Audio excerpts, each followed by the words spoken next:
पिपरिया नगर के सभी सम्माननीय नागरिक बंधुओं, यहाँ उपस्थित माताओं, बहनों, विद्यार्थी मित्रों, मैं सबसे पहले हरीश भाई का और अजय भाई का बहुत आभार व्यक्त करता हूँ, जिन्होंने ये आयोजन किया और आप सभी के साथ मुझे यहाँ प्रस्तुत कर दिया। उनका विशेष आभार व्यक्त करता हूँ।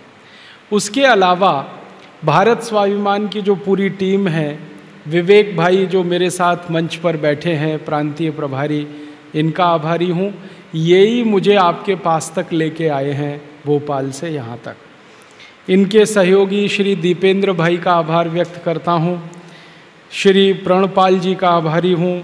कमलेश गौर, उनको भी आभार देता हूँ। और अतुल शास्त्री जी, उनका भी आभार व्यक्त करता हूँ। इस पूरी टीम ने काम किया और आपसे मेरा संवाद हो सका। भारत स्वाभिमान नाम का एक अभियान पूरे देश में शुरू हुआ है 5 जनवरी 2009 से। इस अभियान में परम पूजनीय स्वामी रामदेव जी अध्यक्ष हैं, आचार्य बालकृष्ण जी इसके महामंत्री हैं और मैं इस अभियान का राष्ट्रीय सचिव हूँ।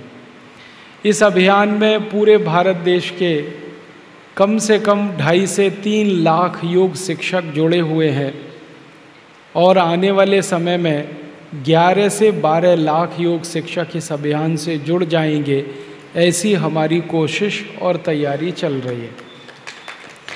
जनवरी 2010 तक हमारे अभियान में कम से कम 11,50,000 योग शिक्षक होंगे। उसके अनुसार अभी हरिद्वार में ट्रेनिंग चल रही है, प्रशिक्षण का काम चल रहा है। आप अगर नियमित रूप से आस्था चैनल देखते होंगे तो बार बार आपको दिखाई देता होगा, अभी एक राज्य के प्रशिक्षण शिविर का कार्यक्रम, फिर दूसरे राज्य का, फिर तीसरे राज्य का, ये सतत चलने वाला है। इसके पीछे दृष्टि क्या है?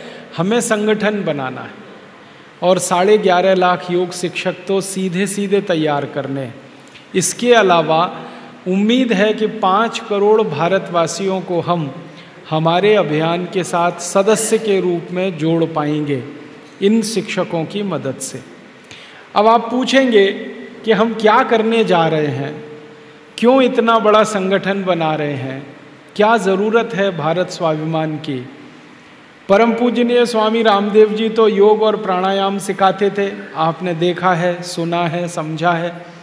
अब जो व्यक्ति योग शिक्षक तैयार करने में लगा हो, जिस व्यक्ति ने योग और प्राणायाम को सारी दुनिया में फिर से स्थापित करने का संकल्प ले रखा हो, उनको अचानक से ऐसा क्या हुआ कि योग और प्राणायाम के साथ देश की बात, भारत स्वाभिमान की बात और ये सब करना पड़ जाए। कारण उसका बहुत स्पष्ट है और वही बताने के लिए मैं आया हूँ। अपने भारत देश की वर्तमान जो दशा है और दिशा है, ये दोनों ही बहुत खराब है। देश की परिस्थिति ने हमको मजबूर किया है कि भारत स्वाभिमान नाम का हम अभियान शुरू करें और देश को कुछ सुधारने की कोशिश करें। आप बोलेंगे जी क्या खराबी है अपने देश में? आज़ादी आ गई है, 62 साल हो गए हैं। आज़ादी के पहले बहुत खराबियां थीं इस देश में, लेकिन आज़ादी के 62 साल के बाद भी बहुत सारी खराबियां इस देश में हैं। और आपको सुनकर हैरानी होगी कि कुछ कमियां, कुछ खराबियां हमारे देश की ऐसी हैं जो आज़ादी के 62 साल के बाद बढ़ती ही जा रही हैं, कम नहीं हो रही। जैसे आज़ादी जब आई थी तब हमारे यहाँ बहुत गरीबी थी। गरीबी के बारे में अगर मैं बात करूं तो कितनी गरीबी थी। भारत सरकार का एक बहुत बड़ा विभाग है जो हर 10 साल में पूरे देश का सर्वेक्षण करता है, जिसको आप जनगणना कहते हैं, मतगणना कहते हैं। जनगणना करने वाला भारत सरकार का जो विभाग है, उसने आज़ादी के बाद पहली बार जनगणना की थी 1951 में। तो 1951 में जब पहली बार इस देश की जनगणना हुई तो पता चला कि हमारी आबादी उस समय 34 करोड़ थी। 34 करोड़ की आबादी में 4 करोड़ भारतवासी गरीब थे, जिनको खाने के लिए कुछ नहीं था, और लगभग 4 करोड़ भारतवासी बेरोजगार थे, जिनके पास कोई काम नहीं था। आज़ादी जब हमें मिली तो 4 करोड़ भारतवासी गरीब और 4 करोड़ बेरोजगार, और कुल आबादी 34 करोड़। आज़ादी के बाद क्या होना चाहिए? आज़ादी के बाद अपनी सरकार बनी, सरकारों ने आपसे टैक्स लिए, टैक्स के बाद देश में बजट बने, विकास की योजनाएं चली। सबसे बड़ी विकास की योजना हमारे देश में चलती है, उसको हम पंचवार्षिक योजना कहते हैं। 5 साला योजना जो सरकार की है, ये सबसे बड़ी योजना होती है, सबसे ज़्यादा खर्चा इसमें होता है। आपको अगर अंदाज़ा लगाना हो तो पंचवार्षिक योजना में 10 लाख करोड़ रुपए खर्च होता है। हर पंचवार्षिक योजना 10 लाख करोड़। और हमारे भारत में आज़ादी के बाद 10 से 11 पंचवार्षिक योजनाएं पूरी हो चुकी हैं। अभी जो समय चल रहा है 12वीं पंचवार्षिक योजना का चल रहा है, तो 11 तो पंचवार्षिक योजनाएं पूरी हो गई। एक पंचवार्षिक योजना में लगभग 10 लाख करोड़ का खर्चा होता है, तो 11 पंचवार्षिक योजनाओं में 110 लाख करोड़ रुपए खर्च हो चुका है। 110 लाख करोड़। और पंचवार्षिक योजनाओं का जब आप ध्यान करेंगे, पढ़ेंगे, अध्ययन करेंगे, तो पता चलता है कि सभी पंचवार्षिक योजनाओं में सबसे ज़्यादा जोर है गरीबी हटाओ, गरीबी खत्म करो इस देश में से। और जो भी सरकार हमारे देश में आती है, पंचवार्षिक 5 साल की योजना बनाती है विकास के लिए, वो एक काम है, और हर साल बजट बनाती है, वो दूसरा काम। आप देखते हैं ना, हर साल बजट आता है भारत सरकार का फरवरी के महीने में, तो बजट का खर्चा साल का होता है, वो अलग है, पंचवार्षिक योजनाओं का अलग है। अगर ये दोनों खर्चे मैं मिला दूं तो अब तक 200 लाख करोड़ रुपए से ज़्यादा खर्च हो चुके हैं। 200 लाख करोड़ रुपए की रकम का अंदाज़ा है आपको ये कितनी बड़ी रकम है? 200 लाख करोड़। इस रकम को आप कैलकुलेटर में नहीं लिख सकते, कैलकुलेटर फेल हो जाएगा। कारण क्या है? 200 लाख करोड़ लिखने के लिए 16 अंक लगते हैं और कैलकुलेटर में सिर्फ 12 अंक आते हैं। इतनी बड़ी रकम हमने खर्च कर दी, लेकिन गरीबी दूर नहीं हुई, बेरोजगारी दूर नहीं हुई, भूखमरी हमारे देश की खत्म नहीं हुई। क्या हो गया? हमारे गांव में पानी की व्यवस्था नहीं हो पाई। आज़ादी के 62 साल के बाद भी इस देश में लगभग 6,38,365 गांव हैं, जिनमें से 4 लाख गांव में पीने के पानी की व्यवस्था नहीं है। करीब 2 से 2.5 लाख गांव में चलने के लिए सड़क नहीं है।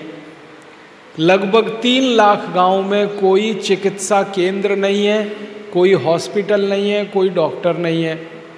आधे से ज़्यादा गांव में स्कूल नहीं है, और जहां स्कूल हैं ऐसे 90% स्कूलों में पेशाब करने की जगह नहीं है। अगर बच्चों को पेशाब आ जाए तो स्कूल में मूत्रालय की व्यवस्था नहीं है। ऐसे 90% स्कूल हैं इस देश में। जिन स्कूलों में पेशाब घर नहीं होगा, वहाँ टॉयलेट की कल्पना तो हम कर ही नहीं सकते। हमारे देश की आज़ादी के 50 साल के बाद भी 50% भारतवासी हैं जिनको लिखना पढ़ना नहीं आता, निरक्षर हैं। 70 करोड़ से ज़्यादा भारतवासी हैं जिनके इलाज पर खर्च करने के लिए सरकार के पास 1 रुपया भी नहीं है।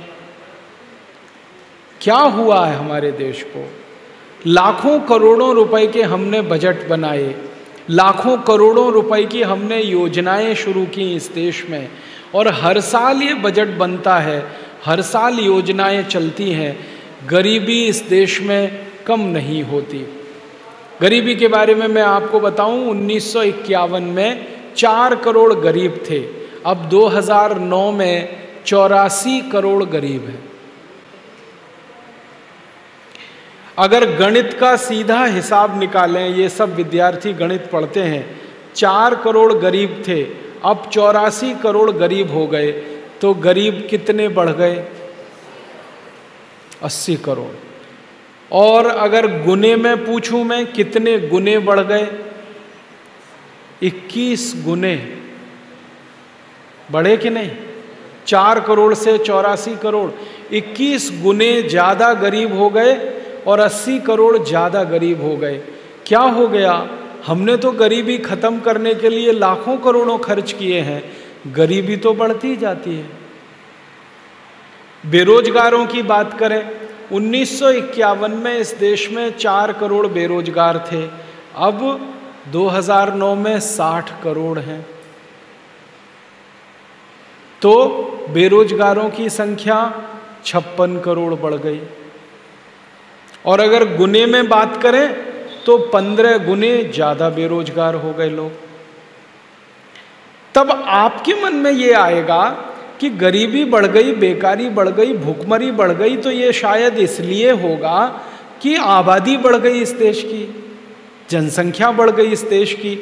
तो जरा हम पता करें कितनी जनसंख्या बढ़ गई। जब 1951 में हमने जनसंख्या का पहली बार सर्वेक्षण कराया तो पता चला हमारी आबादी 34 करोड़ थी, अब हमारी आबादी है 115 करोड़। तो 34 करोड़ से 78 करोड़ हो जाए तो आबादी 1 गुनी बढ़ी, और 78 करोड़ में और 34 करोड़ जोड़ दो तो आबादी 2 गुनी बढ़ी, और जोड़ दो तो 3 गुनी से ज़्यादा तो आबादी नहीं बढ़ी ना। तो आबादी बढ़ी 3 गुनी, तो गरीबी 21 गुनी क्यों बढ़नी चाहिए? आबादी जितनी बढ़ रही है गरीबी इतनी बढ़नी चाहिए। आबादी 3 गुनी बढ़ी तो गरीबी 3 गुनी बढ़नी चाहिए। तो 4 करोड़ गरीब थे तो 12 करोड़ हो जाने चाहिए, 84 करोड़ कैसे हो गए? और जैसे बेरोजगारी की बात हम करें तो बेरोजगार 4 करोड़ थे, 3 गुने बढ़कर 12 करोड़ हो जाने चाहिए, बेरोजगार 60 करोड़ कैसे हो गए? ये गंभीर प्रश्न है। इसका मतलब ये है कि आज़ादी के 62 साल के बाद इस देश में जो कुछ हुआ है उसने ना तो गरीबी मिटाई, ना बेरोजगारी मिटाई, ना भूखमरी मिटी इस देश की। आज भी इस देश में 50% बच्चे माँ के पेट से जन्म लेने के बाद तीसरे महीने में मर जाते हैं, क्योंकि माता उनको दूध पिलाने की स्थिति में नहीं होती, क्योंकि माँ के शरीर में दूध नहीं बनता, क्योंकि माँ को खाने के लिए खुराक नहीं मिलती। ऐसी स्थिति 50% बच्चे अभी भी इस देश में जन्म के तीसरे महीने में मर जाते। तो क्या हो गया हमारे देश को? ये गंभीर प्रश्न है। हम अक्सर आपस में चर्चाएं करते हैं, गांव-गांव जाने के लिए सड़क नहीं है, बिजली नहीं है, पानी नहीं है, हॉस्पिटल नहीं है, कोई छोटी से छोटी सुविधाएं भी हम हमारे गांव को क्यों नहीं दे पा रहे हैं? ये गंभीर प्रश्न है। इसी गंभीर प्रश्न का जब अध्ययन करने और समाधान खोजने की हम लोगों ने कोशिश की तो पता चला कि भारत में आज़ादी के 62 साल में सरकार ने पैसे तो बहुत इकट्ठे किए, आपसे टैक्स लेकर, मुझसे टैक्स लेकर, पैसे इकट्ठा करने में कोई कमी नहीं छोड़ी सरकार। हर साल आपसे टैक्स लेती है सरकार। यहाँ कुछ उद्योगपति बैठे होंगे, व्यापारी बैठे होंगे, सरकार आपसे इनकम टैक्स ले लेती है, सरकार आपसे कॉरपोरेट टैक्स ले लेती है, एक्साइज ड्यूटी ले लेती है, वैल्यू एडेड टैक्स के रूप में पैसा ले लेती है, रोड टैक्स ले लेती है, टोल टैक्स ले लेती है, हाउस टैक्स ले लेती है। 64 तरह के टैक्स सरकार आपसे ले लेती है, उसमें कभी कमी नहीं छोड़ती सरकार। कभी ऐसा हुआ कि सरकार ने आपको बोला कि इस साल टैक्स माफ छोड़ दो, नहीं देना, एक साल टैक्स नहीं लेंगे। कभी सूखा पड़ गया हो, किसानों के खेत में अन्न नहीं उपजा हो, तो सरकार कह देती है चलो किसानों का कर्ज माफ। ऐसे ही कभी ऐसा हुआ है व्यापारियों का टैक्स माफ, उद्योगपतियों का टैक्स माफ, नागरिकों का टैक्स माफ, नहीं लेंगे इस साल क्योंकि आप बहुत कष्ट में हैं, तकलीफ में हैं, इस साल टैक्स छोड़ देंगे। कभी नहीं छोड़ते टैक्स लेना। सरकार की तरफ से तो हर दिन ये प्रयास रहता है कि आप ज्यादा से ज्यादा टैक्स उनको देते जाएं। कई ऐसे टैक्स भारत की सरकार ने आपके ऊपर लगाए हैं जो अंग्रेजों ने भी नहीं लगाए थे।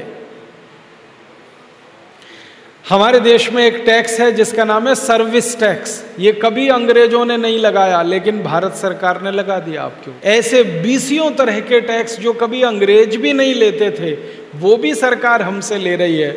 और टैक्स के रूप में हर साल हम उनको 6.25 लाख करोड़ रुपए देते हैं सरकार को। हर साल 6.25 लाख करोड़। 62 साल का हिसाब जोड़ें तो सैकड़ों लाख करोड़ रुपए हमने टैक्स में दे दिया। अब हमने तो टैक्स में दे दिया, क्या सोच कर दिया? आपको अगर मैं पूछूं कि आप सरकार को इनकम टैक्स क्यों देते हैं, सेंट्रल एक्साइज ड्यूटी क्यों देते हैं, सर्विस टैक्स क्यों देते हैं, वैल्यू एडेड टैक्स क्यों देते हैं, तो आप कहेंगे देश का विकास करने के लिए। और सरकार टीवी में भी आपको यही बताती है कि देश का विकास करना है तो ईमानदारी से टैक्स भरिए। विज्ञापन आता है कि नहीं? आयकर विभाग का विज्ञापन आता है, इनकम टैक्स का आता है, सर्विस टैक्स वालों का आता है। ईमानदारी से कर भरिए। उसमें छोटे बच्चों को माता पिता के साथ कई बार दिखाते हैं और बच्चे अपने माता पिता से कहते हैं आपने टैक्स भरा। माने इमोशनल ब्लैकमेलिंग पूरे पक्के तरीके से सरकार करती है, टैक्स किसी के ऊपर छूटने ना पाए। और आपको मालूम है जो टैक्स की चोरी आप करें और आपको दंड लगे तो 60 गुना तक जुर्माना लगा देते हैं। कभी आपसे छोटी मोटी गलती हो गई, इनकम टैक्स भरने में कुछ चूक हो गई, तो दंड आपके ऊपर टैक्स का 60 गुना। टैक्स निकलता था 10,000, तो इसका 60 गुना दंड आपके ऊपर, 6 लाख। तो सरकारें दंड भी लेती हैं, टैक्स भी लेती हैं, सारा पैसा इकट्ठा करती हैं और आपको सरकार बोलती है कि ये सारा पैसा हम खर्च करेंगे विकास के लिए, गरीबी खत्म करने के लिए, बेकारी खत्म करने के लिए। लेकिन 62 साल में तो आज़ादी के बाद के आंकड़े कह रहे हैं, और आंकड़े मेरे नहीं हैं, भारत सरकार के। हमारे देश में इस समय जो प्रधानमंत्री हैं उनका नाम है डॉक्टर मनमोहन सिंह। इनके एक सहयोगी हैं, बहुत बड़े अर्थशास्त्री हैं, उनका नाम है अर्जुन सेन गुप्ता। बहुत बड़े अर्थशास्त्री। 5 साल उन्होंने एक अध्ययन किया और अध्ययन करने के बाद उन्होंने बताया कि 84 करोड़ लोग इतने गरीब हैं जो एक दिन में 20 रुपए भी खर्च नहीं कर सकते। 20 रुपए में तो 1 किलो आटा भी नहीं आता आजकल,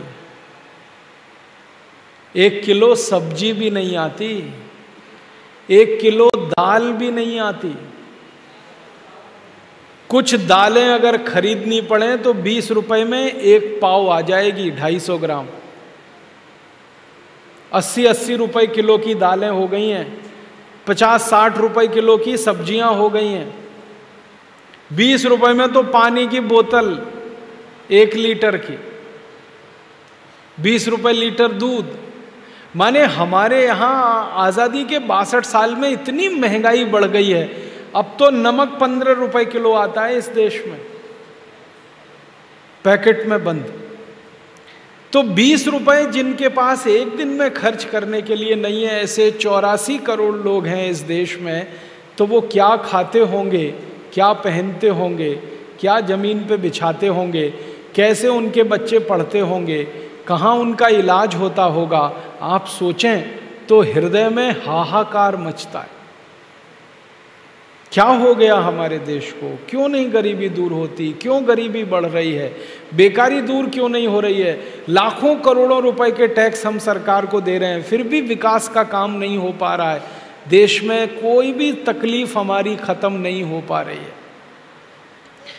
जब इस सब विषयों पर अध्ययन करना शुरू किया तो कुछ मैंने दस्तावेज इकट्ठे किए, तो उसमें से जो जानकारी मिली वो बिल्कुल अलग है। जानकारी ये मिली कि आज़ादी के 62 साल में इस देश के लोगों ने टैक्स का जितना पैसा सरकारों को दिया, उसमें से 80% आपका धन नेताओं और अधिकारियों ने लूट लिया। 80%। और अगर मैं मेरी बात ना करूं, भारत के प्रधानमंत्री एक समय में जो रहे राजीव गांधी, उनकी बात करूं तो वो कहा करते थे कि 1 रुपया अगर मैं गरीब आदमी के विकास के लिए भेजता हूं तो उसके पास 15 पैसा ही पहुंचता है। इसका माने हर 1 रुपए में 85 पैसे की लूट होती है। इसका माने जो भी बजट के लिए पैसा आप इकट्ठा करके देते हैं, जो भी पैसा पंचवर्षीय योजना के लिए इकट्ठा करके देते हैं, उनमें 85% धन की लूट होती है। अब आप बोलेंगे ये धन कौन लूटता है? ये लूटने वाले अपने ही नेता हैं, कोई बाहर वाला नहीं है। 1947 के पहले तो बाहर के लोग थे जो लूटते थे, अंग्रेज थे, विदेशी थे, इंग्लैंड से आए थे, वो लूटते थे यहाँ का धन और इंग्लैंड लेके जाते थे। लेकिन आज़ादी के बाद से तो एक भी अंग्रेज नहीं है इस देश की संसद में, इस देश की विधानसभाओं में, इस देश की राज्यसभा में या विधान परिषदों में कोई अंग्रेज नहीं है। सब अपने ही भाई भतीजे हैं, अपने ही भाई बंधु हैं, आपके मेरे हमारे सबके। वही लूट रहे हैं इस देश को और लूट लूट कर धन जमा कर रहे हैं। अधिकारी लूट रहे हैं, नेता लूट रहे हैं। हम लोगों ने इस विषय पर बहुत खोजबीन की है और खोजबीन करते करते पता चला है कि आज़ादी के पिछले 62 सालों में हमारे नेता और अधिकारियों ने जो धन लूटा है वो रखा कहाँ है?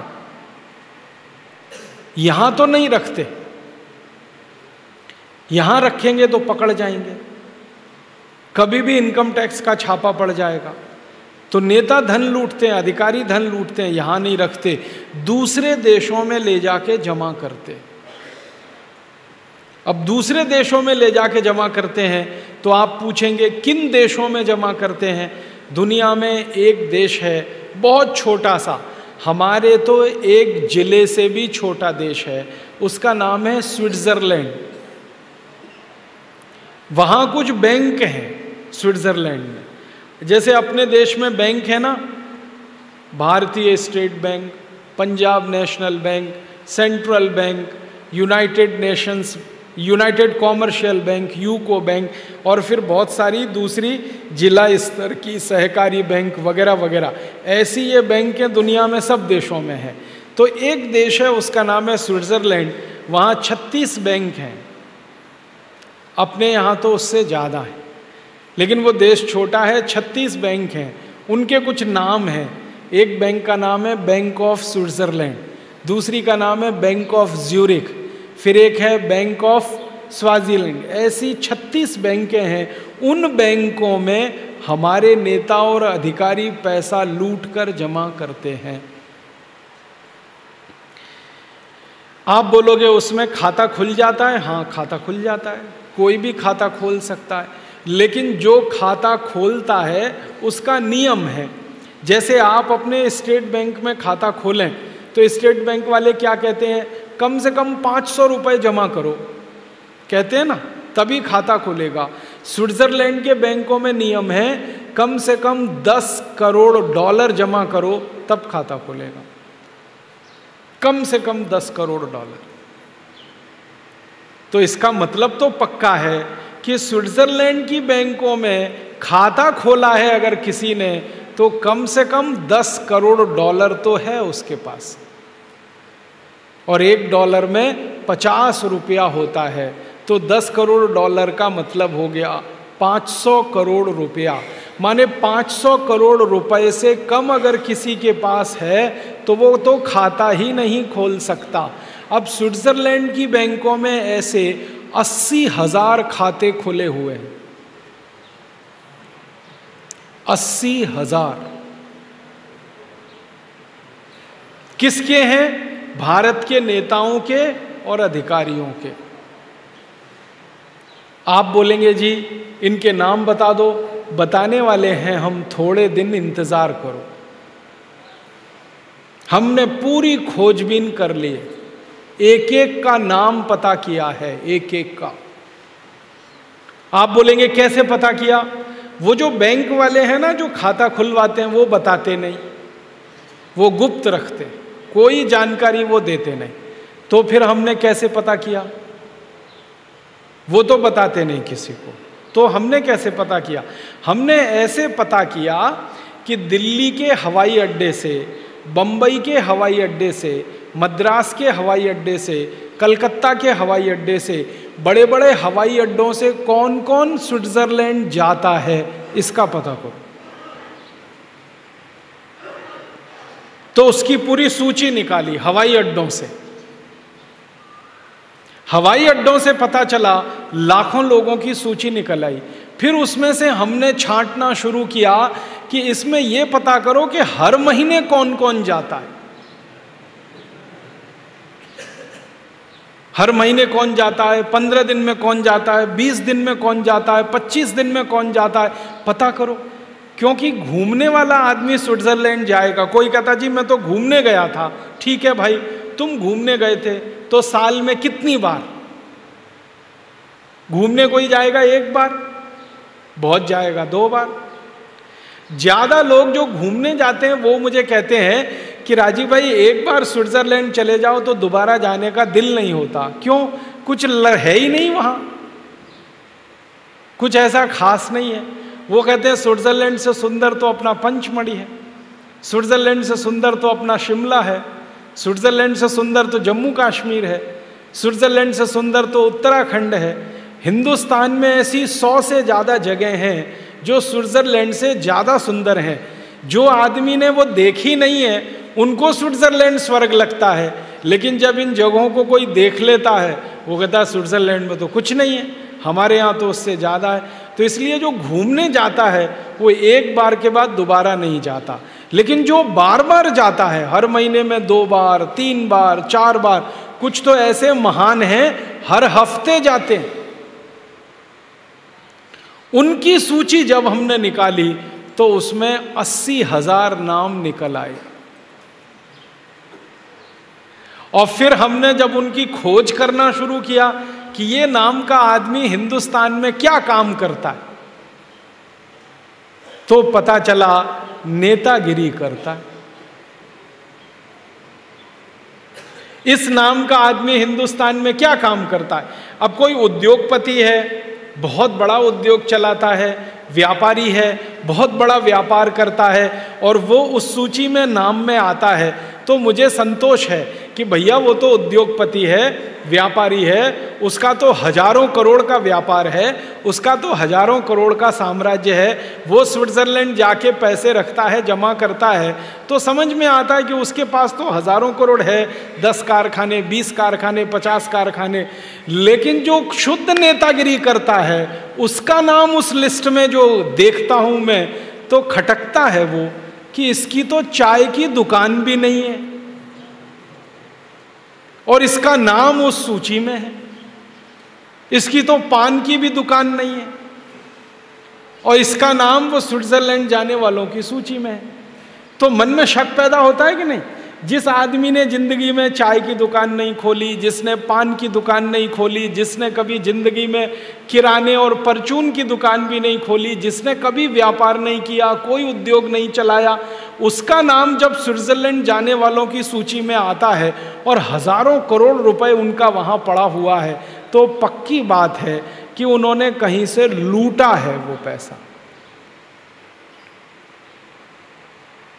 हमारे देश में पुराने जमाने में डकैत हुआ करते थे, डाकू मोहर सिंह, डाकू माधो सिंह, होते थे ना डाकू जालिम सिंह वगैरह वगैरह, ये डकैत होते थे। और इनके पास पैसा मिलता था। पुलिस जब इनके घर में छापा मारती थी तो सबको पता है कि कहां से आया, लूटा।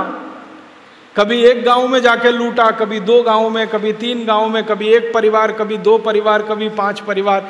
तो हमें संतोष है कि भाई डाकू मोहर सिंह के पास पैसे कहां से आए, कहीं लूटा उसने। डाकू माधो सिंह के पास पैसे कहां से आए, कहीं से लूटा। अब पता चला है कि नए नए डाकू मोहर सिंह और माधो सिंह इस देश में पैदा हो गए, जिनके घर में चाय की भी दुकान नहीं है, पान की भी दुकान नहीं है, और उनके पास सैकड़ों करोड़ रुपए की संपत्ति है। मैं बिना नाम लिए कहता हूं, महाराष्ट्र में ऐसा ही एक डाकू है, हम सब उसे नेता कहते हैं, और वो मंत्री है, केंद्र सरकार में मंत्री है। उसने बंबई से पूना के बीच की सारी जमीन खरीद रखी।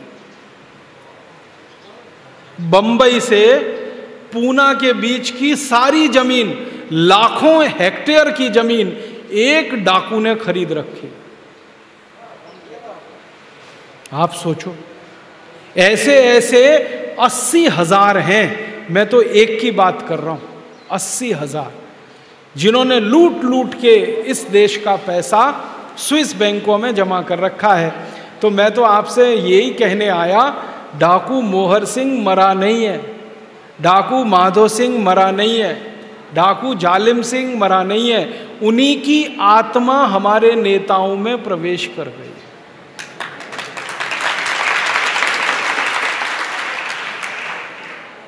अंधाधुंध लूट रहे हैं इस देश को। और आपका पैसा, मेरा पैसा, दर्द मुझे इस बात का है कि मेरा पैसा या आपका पैसा है। अगर मेरा आपका नहीं होता तो थोड़ी देर के लिए हम छोड़ देते, चलो ठीक है। मैं, आप और सब मिलके जो टैक्स में दे रहे हैं उसको लूट रहे हैं। आप मालूम है कितना कितना टैक्स में पैसा देते हैं जिसको ये लूटते हैं? कैसे कैसे पैसा देते हैं आप जिसको सरकार को टैक्स के रूप में, और ये लूट लेते हैं। मैं एक उदाहरण से आपको समझाता हूं। आप दुकान में जाके कोई भी चीज खरीदो, पेन खरीदो, पेन, ये मेरे हाथ में एक पेन है, ये आप खरीद लो, 10 रुपए का कम से कम मिलेगा। कम से कम 15 का भी मिल सकता, 20 का भी मिल सकता, कम से कम तो 10 का मिलेगा। ये जो पेन बनाने वाली कंपनी के मालिक को एक बार मैंने पूछा कि तुम्हारा पेन जो 10 रुपए में मिलता है बाजार में, ये फैक्ट्री में कितने का बनता है? तो उसने कहा क्या करोगे जानकर? मैंने कहा पता होना चाहिए ना, लूट कितनी हो रही है मेरी। तो इसके मालिक ने मुझे बताया कि ये 1 रुपए में बनता है, 1 रुपए में। फिर मैंने कहा पूरा पेन? उसने कहा हाँ पूरा पेन 1 रुपए में बनता है। फिर मैंने कहा इसके अंदर की जो रिफिल है? तो उसने कहा वो 50 पैसे में। तो माने ये पेन 1.5 रुपए का है। अब 1.5 रुपए का पेन आपको 10 रुपए में क्यों मिलना चाहिए? तो सरकार ये कहती है हमने इस पर टैक्स लगाया है। तो टैक्स कितना लगा दिया? 8.5 रुपए। अब आपकी जेब से सरकार ने 8.5 रुपए निकाल लिए अगर आपने एक पेन खरीदा तो। 2 खरीदे तो 17 रुपए निकाल लिए, 3 खरीदे फिर 4 खरीदे, और करोड़ों खरीदे तो करोड़ों रुपए निकाल लिए। तो पेन बेचा उन्होंने, दुकानदार ने ले लिया, सरकार ने उसमें से टैक्स। पेन के अलावा आप कुछ भी खरीदो, घड़ी खरीदो, घड़ी, मेरे हाथ में घड़ी है। ये घड़ी बनाने वाली कंपनी के मालिक जो मैनेजर हैं उनको एक बार मैंने पूछा बनती कितने की है? तो ये घड़ी बाजार में है लगभग 500 रुपए की, 570 रुपए की ये घड़ी है। उन्होंने कहा जी कारखाने में तो ये 65 रुपए की बनती है, सिर्फ 65 रुपए की बनती है। बाकी सब कंपनी मुनाफा लेती है, सरकार टैक्स लेती है। आप साबुन खरीदो, साबुन बाजार में, तो 15 रुपए का कोई साबुन आप जब खरीदते हो उसको बनाने का खर्चा सिर्फ 2.5 रुपए आता है। आप वॉशिंग पाउडर खरीदो, वॉशिंग पाउडर, तो 20 रुपये 25 रुपये किलो में जो आता है ना, उसको बनाने का खर्चा 6 रुपये आता है। अरे छोटी छोटी बातें छोड़ो, बड़ी बात करता हूं। ट्रैक्टर खरीदो, ट्रैक्टर कितने का? 5 लाख का। 5 लाख का जो ट्रैक्टर हम खरीदते हैं ना, वो कारखाने में 80,000 में बनता है, सिर्फ 80,000। बाकी टैक्स है और कंपनी का मुनाफा है। अंग्रेजी में एक शब्द होता है कॉस्ट ऑफ प्रोडक्शन, उत्पादन का खर्च, लागत का खर्च, माने वस्तु को बनाने में कुल कितना खर्चा होता है वो। तो ट्रैक्टर का 80,000 का है। मारुति खरीदो, मारुति 800 कितने की है? 2.5-3 लाख की है। वो कारखाने में 92,000 में बनती है। बड़ी बड़ी कोई भी चीज खरीदो तो आप समझ लेना, कोई भी वस्तु में 60 से 70% तो केंद्र सरकार के टैक्स में, फिर राज्य सरकार के टैक्स में, फिर जिला सरकार के टैक्स में, फिर स्थानीय सरकार के टैक्स में ही सारा पैसा खींचते हैं आपसे। और आप जब टैक्स में देते हैं तो आपकी जिंदगी हराम होती है। कैसे? हर चीज आपको जो मिलनी चाहिए 2-5 रुपए में, वो मिलती है 50-60 रुपए में, क्योंकि टैक्स लग गया उस पर। तो आप तो खर्चे में कमी करते हैं क्योंकि महंगी है, लेकिन आपको पता नहीं वो तो सरकार ले लेती है आपसे। और एक दो बात बताऊं आपको, डीजल खरीदते हैं आप, डीजल 1 लीटर 35 रुपए में, आपको मालूम है 15 से 17 रुपए में बनता है 1 लीटर डीजल। पेट्रोल खरीदते हैं आप 50 रुपए में, 1 लीटर पेट्रोल भी 17 से 20 रुपए में बन जाता है। आप सीमेंट खरीदते हैं, एक सीमेंट का पैकेट 225 रुपए का आता है 50 किलो का, वो 77 रुपए में बन जाता है कारखाने में। कुछ भी खरीदें तो बनता तो बहुत सस्ता है सब कुछ, और ये सरकार लूट लेती है टैक्स के रूप में आपसे। हमारे देश की सरकारों के सामने हम लोग एक बात का झगड़ा कर रहे हैं। आप पूछेंगे क्या झगड़ा कर रहे हैं? हर एक वस्तु पर लिखते हैं ना MRP, तो MRP का माने मैक्सिमम रिटेल प्राइस। हम कहते हैं ये मैक्सिमम रिटेल प्राइस लिख के तो सबको मूर्ख बनाते हो तुम, बंद करो ये लिखना। और अगर इसको लिख रहे हो तो इसके बगल में लिखो कॉस्ट ऑफ प्रोडक्शन कितना।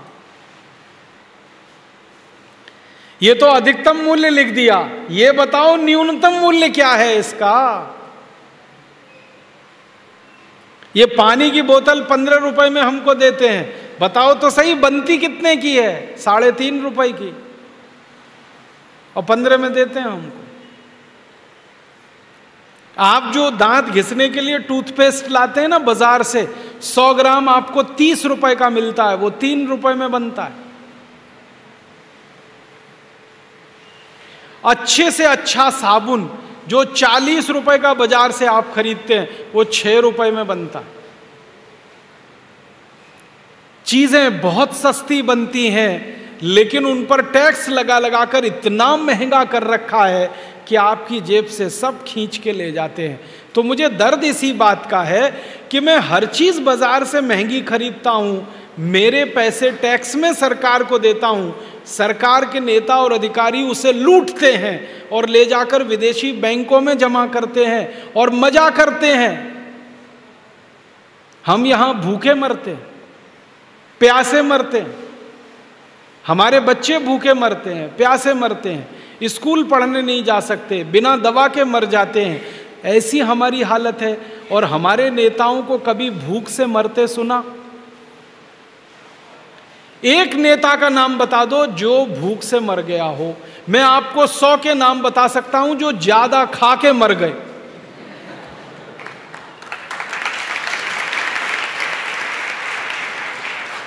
इसी मध्य प्रदेश के 100 नेताओं के नाम गिना सकता हूं जो ज्यादा खा के मर गए। और कैसे मर गए? पेट इतना आगे आ गया, बर्दाश्त नहीं हुआ, फट गया, मर गए। उत्तर प्रदेश के 150-200 नेताओं के नाम बता सकता हूं जो ज्यादा खा के मर गए। जो ज्यादा खा के मरते हैं ना, वही डायबिटीज से मरते हैं और हार्ट अटैक से मरते हैं। तो डायबिटीज और हार्ट अटैक उन्हीं को हैं, ज्यादा खा रहे हैं। पचाने के लिए तो कुछ है नहीं, काम कुछ करना नहीं पड़ता, गाड़ी से बैठकर एक जगह, गाड़ी से बैठकर दूसरी जगह, पैदल भी नहीं चलते, तो मरेंगे ही डायबिटीज से और हार्ट अटैक से। तो डायबिटीज और हार्ट अटैक में हजारों नेता मर गए ज्यादा खा के, भूख से तो एक भी नहीं मरा इस देश में। तो उनके यहाँ भूखमरी नहीं है, भूखमरी हमारे यहाँ। जो दे रहा है टैक्स का पैसा, भूख से वो मर रहा है। जो दे रहा है टैक्स का पैसा, बर्बादी उसकी हो रही है। जो दे रहा है टैक्स का पैसा, गरीबी में वो जा रहा है। जो ले रहे हैं टैक्स का पैसा, वो तो सब मौज कर रहे हैं, मजा कर रहे हैं। बहुत दुख होता है ये जानकर कि हमारे बच्चे नगर पालिका की पाठशाला में पढ़ने के लिए जाते हैं और टैक्स लूटने वाले नेताओं के बच्चे सब पब्लिक स्कूल में पढ़ते हैं। हमारे घर के लोग बीमार हो जाएं तो नगर पालिका के हॉस्पिटल में इलाज कराते हैं, जहां पर गंदगी ही गंदगी बिखरी रहती है। नेताओं के घर वाले जब बीमार पड़ें तो all India institute of medical science में जाते हैं या लंदन चले जाते हैं। उनके बच्चे अमेरिका में पढ़ें, उनके बच्चे लंदन में पढ़ें, उनका इलाज अमेरिका में हो, उनका इलाज लंदन में हो। वो सब टैक्स लेने वाले हैं, वो मालिक नहीं है इस देश के, नौकर हैं, सेवक हैं। वो मजा करें, मौज करें, और हम सब जो टैक्स दे रहे हैं, जो इस देश के मालिक हैं, वो भूखे मरें, गरीबी में रहें, बेरोजगारी में। ये कैसे चलेगा इस देश में, और क्यों चलेगा? यही प्रश्न जब बार बार हमारे मन में आता है, तब हमको लगता है कि कुछ करना चाहिए, इस व्यवस्था को बदलना चाहिए। जिस व्यवस्था में नेता और अधिकारी लूटने में लग गए हों, इनको आज नहीं तो कल हटाना ही चाहिए। इसी को ध्यान में रखकर हमने भारत स्वाभिमान अभियान शुरू किया है। वरना एक सन्यासी को, एक साधु को ये सब करने की क्या जरूरत है? आप जानते हैं कोई व्यक्ति सन्यास लेता है तो किस बात के लिए? धर्म कर्म का काम करने के लिए।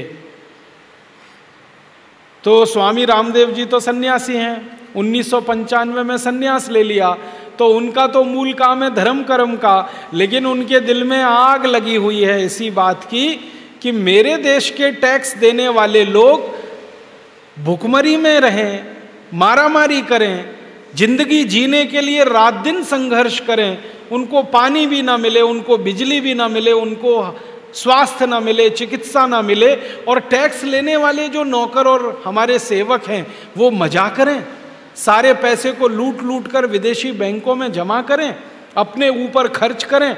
ये व्यवस्था अन्यायपूर्ण है, इसको बदलना चाहिए।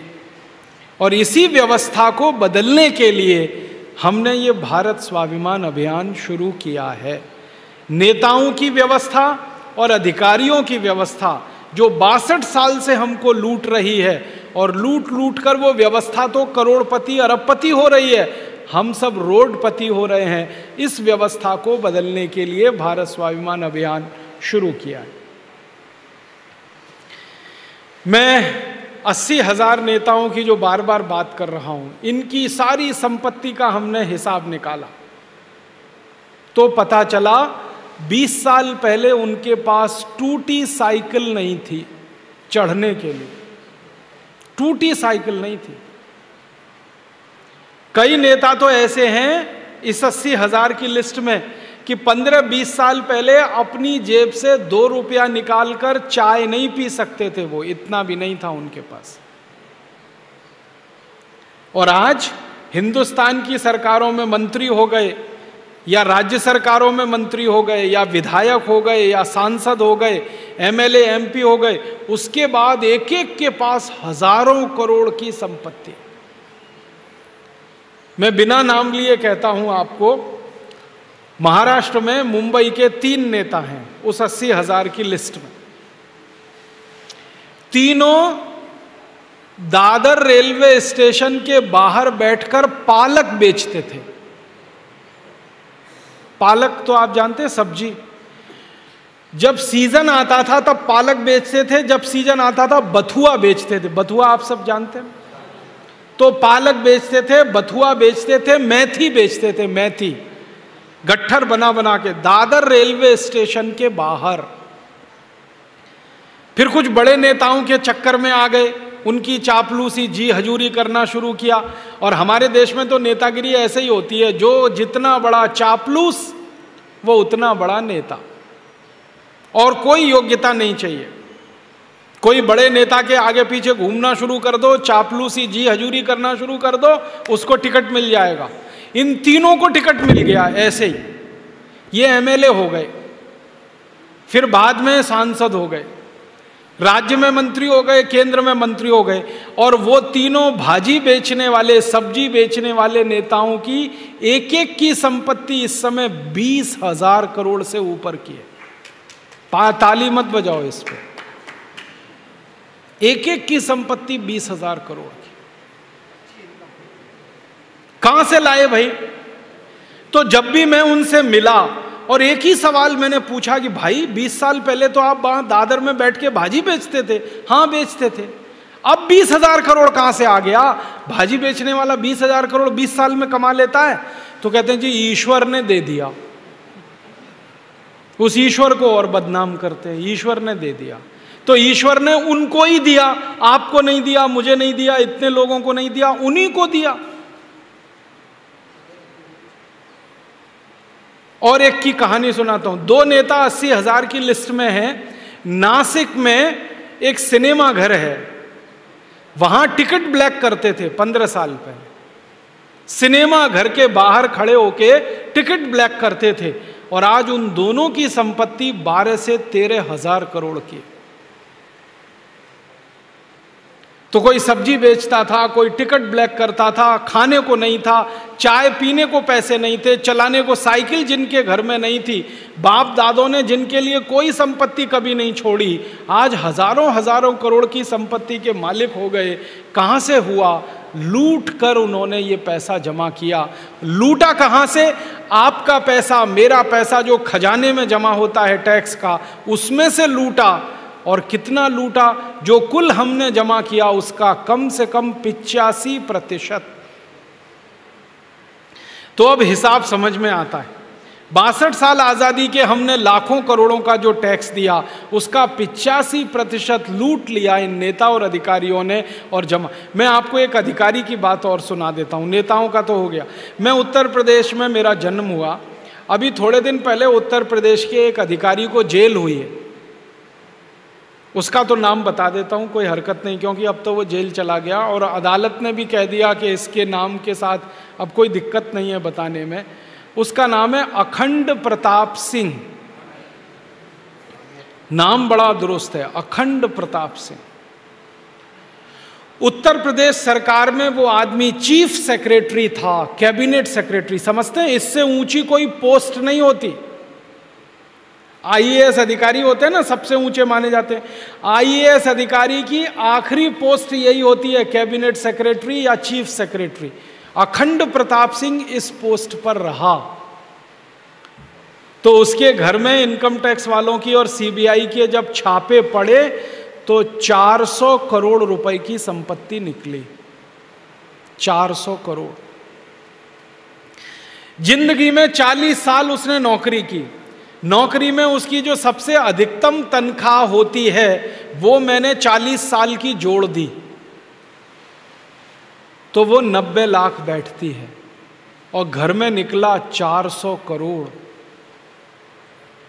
और 90 लाख की जो तनख्वाह 40 साल में बैठती है, उसमें खर्चा भी हुआ होगा, खाने में, पीने में, बच्चों की शिक्षा में, हॉस्पिटलाइजेशन में। तो खर्चा मान लो उसका आधा हो गया हो तो 45 लाख निकलना चाहिए। निकला 400 करोड़। जब वो पकड़ा गया, जेल हुई, अभी वो जेल में है, तो आईएएस अधिकारियों की एसोसिएशन ने महाभ्रष्ट अधिकारी का उसको खिताब दिया। महाभ्रष्ट। एक बार मैं वो आईएएस ऑफिसर्स की एसोसिएशन में चला गया तो उन्होंने कहा, राजीव भाई ये तो एक है, ऐसे तो सैकड़ों हैं। जिनके नाम नहीं आए अभी आपके सामने, सैकड़ों हैं। तो अधिकारी लूटें, नेता लूटें, सारा धन इनके पास इकट्ठा होता जाए, विदेशी बैंकों में जमा करते जाएं, और वो लूट बढ़ते बढ़ते उनको करोड़पति बनाए, अरबपति बनाए, और हम सब रोडपति रह जाएं, ये अपने को बर्दाश्त नहीं है। इसलिए ये भारत स्वाभिमान अभियान शुरू किया। अब आप बोलेंगे हम क्या करना चाहते हैं? इस भारत स्वाभिमान अभियान की मदद से सबसे पहला काम जो हम करना चाहते हैं इस देश में, वो इस लूटखोरी को बंद करना चाहते हैं। आप बोलेंगे जी ये कैसे बंद हो सकती है ये लूटखोरी? इसके लिए पूरे देश के लोगों को हम तैयार कर रहे हैं मानसिक रूप से। परम पूजनीय स्वामी जी भाषण दे रहे हैं, मैं भी देता हूँ आस्था चैनल पे, गांव गांव जाता हूँ, स्वामी जी भी घूमते हैं, सबको मानसिक रूप से तैयार कर रहे हैं कि इस लूटखोरी की व्यवस्था को बंद कराना है। तो ये कैसे बंद होगी? इसके 2-3 रास्ते हैं। पहला रास्ता ये है कि इस देश में 1 लाख से ज़्यादा कानून है। आपको मालूम है 1 लाख, उससे भी ज़्यादा कानून है इस देश में। पुलिस का कानून जिसको आप कहते हैं ना इंडियन पुलिस एक्ट, IAS अधिकारियों का कानून जिसको इंडियन सिविल सर्विसेज एक्ट कहते हैं, भारतीय दंड संहिता जिसको IPC कहते हैं, civil procedure code, criminal procedure code, ऐसे 1 लाख से ज़्यादा कानून हैं। इनमें से 34,735 कानून अंग्रेजों के बनाए हुए हैं, बाद में आज़ादी के काले अंग्रेजों के बनाए हुए हैं कुछ। काले अंग्रेज कौन है? यही हरामखोर लोग जो लूट रहे हैं देश को, इनको हम काला अंग्रेज कहते हैं। तो इन्होंने 1 लाख कानून बना रखे हैं। हमारा ये कहना है एक कानून और बनाओ। 1 लाख तो तुमने बनाए, अब एक कानून हम बनवाना चाहते हैं इस देश में। क्यों? हम इस देश के नागरिक हैं, इस देश के टैक्स पेयर हैं, इस देश के मालिक हैं। हम इस देश में जो चाहेंगे वो होगा, क्योंकि प्रजातंत्र है। तो हम चाहते हैं एक कानून और बनाओ, और वो कानून ये कि लूटखोरी की इस व्यवस्था में जो भी शामिल है उसको सीधे फांसी की सजा हो जाए।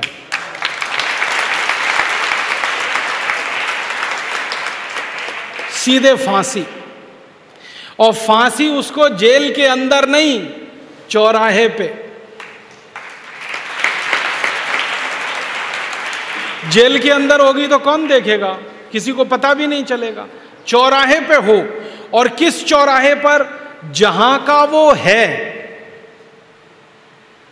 मान लीजिए कोई नेता पिपरिया का है और उसने लूटखोरी किया, भ्रष्टाचार किया, तो पिपरिया के चौराहे पर फांसी हो, और फांसी देते समय पूरा मोहल्ला, पूरा गांव, पूरा शहर इकट्ठा हो और देखे कि लूटखोरी करने का ये अंजाम होता है। जैसे ही ये कानून बन जाएगा, लूटखोरी इस देश में से जड़ से खत्म हो जाएगी। जिसको जिंदा रहना होगा वो ईमानदारी से रहेगा, जो भी लूटखोरी और भ्रष्टाचार करेगा मालूम है कि फांसी हो जाएगी। और मैं तो एक दिन स्वामी जी से कहा कि फांसी ऐसे ही नहीं देनी है, फांसी देने से पहले उल्टा लटकाना उसको, उल्टा, पैर ऊपर सिर नीचे, और आग जलानी नीचे, आग, और आग में मिर्ची का पाउडर झोंकना, उसके बाद उसको फांसी देना। आप सोचो, मेरे आपके ईमानदारी के कमाए हुए पैसे में से जो मैंने टैक्स दिया, खून पसीने का, उसको कोई लूट रहा है, तो माधो सिंह, मोहर सिंह, जालिम सिंह से कम है क्या? हम माधो सिंह, मोहर सिंह, जालिम सिंह को फांसी पे लटका सकते हैं, तो इन हरामी नेताओं को क्यों नहीं लटका सकते जो उनसे भी ज्यादा खतरनाक है? ये कानून बनवाने के लिए हमने अभियान शुरू किया है। आप बोलेंगे ये कानून बनेगा? हाँ बनेगा। कैसे? हम कह रहे हैं, आप भी कहिए, आपके जैसे करोड़ों लोग कहें, बन जाएगा। क्योंकि इस देश में प्रजातंत्र है, करोड़ों लोग जो बात कहते हैं वही होती है। तो हम करोड़ों लोगों को ये बात कहने के लिए प्रेरित करेंगे, और हमारी कल्पना है कि अगले 5 साल में ये कानून होना चाहिए। ये काम के लिए भारत स्वाभिमान का अभियान शुरू हुआ है। दूसरा काम क्या करना है कि भविष्य में तो लूटखोरी बंद हो, भ्रष्टाचार बंद हो। दूसरा काम ये करना है कि अब तक जो लूट लिया है इन्होंने वो भी वापस आए। 72,80,000 करोड़। और स्विट्जरलैंड के अलावा जो दूसरे देश हैं दुनिया में, वहां जो लूट कर रखा हुआ है वो करीब 35 लाख करोड़ है। दोनों मिला दें तो लगभग 110 लाख करोड़ रुपया हमारा लूटकर इन नेता और अधिकारियों ने विदेशी बैंकों में रखा हुआ है। तो हम चाहते हैं दूसरा कानून ये बने इस देश में कि 62 साल आजादी के बाद जितना पैसा भारत से लूटकर बाहर के बैंकों में जमा किया गया वो वापस भारत में आए। तो आप बोलेंगे ये कैसे हो सकता है? इसके लिए एक कानून बनाना है। वो कानून क्या कहेगा? वो कानून सिर्फ इतनी सी बात कहेगा कि 15 अगस्त 1947 के बाद जो भी धन भारत के नागरिकों का लूट के माध्यम से विदेशी बैंकों में जमा हुआ है वो भारत का राष्ट्रीय धन है, वो भारत की राष्ट्रीय संपत्ति है, वो भारत की नेशनल प्रॉपर्टी है। कानून ये बनाना है। तो आप बोलेंगे इसका फायदा क्या है? फायदा इसका ये है कि राष्ट्रीय संपत्ति राष्ट्रीय बैंकों में ही जमा हो सकती है। अगर किसी धन को हम ये कहें कि ये हमारा राष्ट्रीय धन है तो वो या तो रिजर्व बैंक ऑफ इंडिया में जमा हो सकता है, या स्टेट बैंक ऑफ इंडिया में हो सकता है, या पंजाब नेशनल बैंक में हो सकता है, भारत के ही बैंकों में जमा हो सकता है। कानून ये है कि राष्ट्रीय धन राष्ट्रीय बैंकों में जमा होता है। हम चाहते हैं कि कानून ये बन जाए कि विदेशी बैंकों में जो जमा है वो राष्ट्रीय धन है, तो चुपचाप वहां से निकल के सब भारत की बैंकों में आके जमा हो जाएगा। आप पूछेंगे क्या वो देंगे जिन बैंकों में ये जमा है? हाँ वो देंगे, क्योंकि उनके बाप का धन नहीं है, हमारा है। वो देंगे। कैसे देंगे? उनके खिलाफ हमको मुकदमेबाजी करनी पड़ेगी। आप बोलेंगे कौन मुकदमा सुनेगा, कहाँ मुकदमा होगा? एक अंतर्राष्ट्रीय अदालत होती है। जैसे अपने यहाँ सुप्रीम कोर्ट है ना, ऐसे ही दुनिया का एक सुप्रीम कोर्ट है, उसका नाम है अंतर्राष्ट्रीय न्यायालय। कहां पर है? एक छोटा सा शहर है, उसका नाम है हेग। और ये हेग कहां पर है? नीदरलैंड नाम के देश में। वहां एक अंतर्राष्ट्रीय न्यायालय है, वहां हमको मुकदमा करना है। मुकदमा इस बात के लिए कि 62 साल हमारे देश के बेईमान लोगों ने जो धन जमा किया है वो इन बैंकों में है, ये हमें वापस चाहिए और ये हमारा राष्ट्रीय धन है। तो अंतर्राष्ट्रीय अदालत हमारे पक्ष में फैसला देगी, क्योंकि अभी थोड़े दिन पहले ऐसा हुआ। आप बोलेंगे किसने किया, कौन था? अमेरिका नाम का एक देश है, वहां पर एक आदमी राष्ट्रपति बना है, उसका नाम है बराक ओबामा। अमेरिका के 250 साल के इतिहास में पहली बार एक काला आदमी राष्ट्रपति बना है। अमेरिका गोरे लोगों का देश है, लेकिन वहां एक काला आदमी राष्ट्रपति बन गया। कैसे हो गया? गोरे लोगों में काला आदमी राष्ट्रपति। काले लोगों के वोट अमेरिका में सिर्फ 15% हैं, गोरे लोगों के वोट 85% हैं, फिर भी गोरे लोगों ने काले आदमी को जिता दिया। कारण जानते हैं? उसने वायदा किया था अमेरिका के लोगों से। उसने वायदा किया था कि मैं अगर राष्ट्रपति जीत कर आया तो सबसे पहला कानून बनाऊंगा, अमेरिका में जो भ्रष्टाचारी नेताओं ने धन अमेरिका का लूटकर विदेशी बैंकों में रखा है इसको वापस लाऊंगा। अमेरिका के लोगों ने जिता दिया उसको, और इतने वोटों से जिताया जो 250 साल का इतिहास टूट गया अमेरिका। वो जीत के आ गया। जीत कर आकर उसने सबसे पहला कानून यही बनाया अपने देश में। आपको मालूम है, जैसे भारत में भ्रष्टाचारी नेता हैं, अमेरिका में भी हैं। बस अंतर इतना है कि अमेरिका में भ्रष्टाचार करने वाले नेता बहुत बड़ा करते हैं, हमारे थोड़ा छोटा छोटा करते हैं। उनके यहां जब नेता लूटते हैं ना, अरबों डॉलर में लूटते हैं। 1-1 अरब डॉलर, 2-2 अरब डॉलर, 10-10 अरब डॉलर। 1 अरब में 100 करोड़ होता है। हमारे यहाँ नेता लूटते हैं लाखों और करोड़ों में, वो अरबों में लूटते हैं। भ्रष्टाचार वहां भी है, यहां भी है, बस लूट के क्वालिटी में अंतर है, यहां कम है, वहां ज्यादा। तो उसने, ओबामा ने कहा कि मैं आऊंगा तो ये भ्रष्टाचार का धन वापस लाऊंगा। लोगों ने जिता दिया। जीतने के बाद उसने संसद में कानून बना दिया। जैसे ही कानून बना, 15 दिन के अंदर स्विट्जरलैंड की बैंकों में अमेरिका के भ्रष्टाचारी नेताओं का जितना धन था वो सब अमेरिका ने वापस ले लिया, सारा धन वापस ले लिया। थोड़े बार क्या हुआ, स्विट्जरलैंड की सरकार ने आनाकानी की, नहीं देंगे, आप क्या कर लोगे। तो उसने एक ही काम किया कि मैं क्या कर लूंगा ये बताता हूं अभी। उन्होंने कहा इराक और अफगानिस्तान 2 देशों को तबाह कर दिया है, स्विट्जरलैंड को भी कर सकता हूं। डर गए स्विट्जरलैंड वाले। और स्विट्जरलैंड के पास तो फौज नहीं है, आर्मी नहीं है। अमेरिका ने कहा एक ही मिसाइल छोड़ूंगा और ध्वस्त हो जाएगा, सोच लो। धमकी दी, दादागिरी की। स्विट्जरलैंड ने तुरंत सरेंडर कर दिया, सब पैसा उनको वापस दे दिया। मेरा ये कहना है कि अगर अमेरिका ने ये कर लिया तो हम भी कर सकते हैं। क्यों नहीं कर सकते? हम उनसे कोई कम है क्या? बराक ओबामा काला आदमी है, हम भी काले हैं। उसकी 2 आंखें अपनी भी 2 ही हैं, उसके 2 कान अपने भी 2 ही हैं। उसको जितनी अकल और बुद्धि है उतनी अपने पास भी है, क्यों नहीं कर सकते? और जब उसने करने का संकल्प किया तो भगवान ने भी मदद की उसको, इतने बड़े वोटों से जिताकर राष्ट्रपति बना दिया। हम संकल्प करेंगे तो भगवान हमारी मदद नहीं करेगा? करेगा।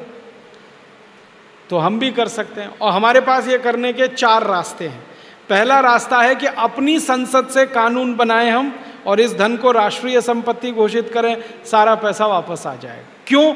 स्विट्जरलैंड में और दुनिया के दूसरे देश की बैंकों में कानून है कि किसी भी देश की राष्ट्रीय संपत्ति उसी देश की राष्ट्रीय बैंक में ही जमा होती है, दूसरी बैंकों में नहीं हो सकती।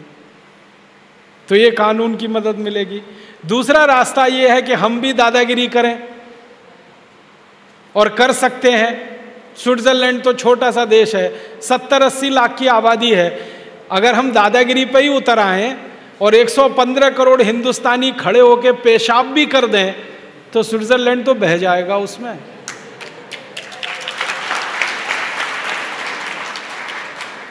हम भी कर सकते हैं दादागिरी। हमारे पास 14 लाख की तो हमारी आर्मी है, फिर वायुसेना है, फिर जल सेना है, तो हम भी कर सकते हैं। फिर आप बोलेंगे हम दादागिरी करेंगे तो वो भी कर सकते हैं। उल्टा होने वाला है। अगर हमने दादागिरी की तो दुनिया के 50 देश हमारे साथ आके दादागिरी और ज्यादा करेंगे, क्योंकि उनका पैसा भी वहां पड़ा है। तो स्विट्जरलैंड तो अकेला पड़ जाएगा। तो दादागिरी करके हम पैसा ला सकते हैं। तीसरा रास्ता अपने पास है, अंतर्राष्ट्रीय अदालत में मुकदमा कर सकते हैं और हम इसे सिद्ध कर सकते हैं कि इन नेताओं ने कैसे लूटा ये पैसा। वो फैसला हमारे पक्ष में आ सकता है। और चौथा और आखिरी रास्ता ये है, जिसको भारत सरकार ने कहा है कि हम करेंगे। हम स्विट्जरलैंड की सरकार से ही बात करें और उन्हीं को कन्विंस कर दें, तो भी ये पैसा आ सकता है। ये चारों रास्ते हमको अपनाने हैं। पहला रास्ते पर अभी हमने चलना शुरू किया है। भारत की सरकार स्विट्जरलैंड की सरकार से बात करे और पैसे को वापस लाने की व्यवस्था करे। तो इसके लिए स्वामी जी ने ऐलान किया था चुनाव के पहले। आपको याद है कि जो नेता, जो पार्टी इस काम को करेगा उसको आशीर्वाद मिलेगा। तो आपको याद है कुछ नेताओं ने घोषणा की। किस किस ने की? सबसे पहले लाल कृष्ण आडवाणी ने कहा कि अगर मेरी सरकार आएगी मैं इस पैसे को वापस लाऊंगा। दूसरी बात फिर किसने की? राहुल गांधी ने की कि अगर हमारी सरकार आएगी तो हम भी इस पैसे को वापस लाएंगे। तीसरी बात किसने की? शरद यादव ने की कि हमारी सरकार आएगी तो हम इस पैसे को लाएंगे। चौथी बात किसने की? सीताराम येचुरी ने की। माने कम्युनिस्ट पार्टी ने की, कांग्रेस पार्टी ने की, बीजेपी ने किया, जनता दल ने कहा, समाजवादी पार्टी ने कहा, मुलायम सिंह यादव ने, अगर हमारी सरकार आएगी तो हम भी लाएंगे। कई पार्टियों ने ये बोला। तो अब हम क्या कर रहे हैं, चुनाव हो गए, सरकार आ गई और संयोग से कांग्रेस की सरकार आ गई, तो अब हम उनके पीछे लगे हैं, लाओ आपने बोला था। और इस सिलसिले में परम पूजनीय स्वामी जी प्रधानमंत्री से 2 बार मिल चुके हैं। प्रधानमंत्री ने कहा है कि हम जरूर इस रास्ते के इसमें कोशिश कर रहे हैं, आप थोड़ा समय दीजिए, 3-4 महीने, हम जरूर इसको करना चाहते हैं, ये पैसा लाना चाहते हैं। तो हमने कहा ठीक है, ले आइए, बहुत अच्छा है। नहीं लाएंगे तो फिर दूसरा रास्ता अपनाएंगे। और दूसरा रास्ता आप जानते हैं क्या है, हम लोगों के सामने कहेंगे कि देखो इन्होंने कहा था, अब कर नहीं रहे हैं, तो इनको ठीक करो। लोगों के पास सबकी चाबी है। जिनको इस बार मेजॉरिटी से जिता के भेज दिया, लोगों की ताकत इतनी है कि अगली बार उनको डुबो दें।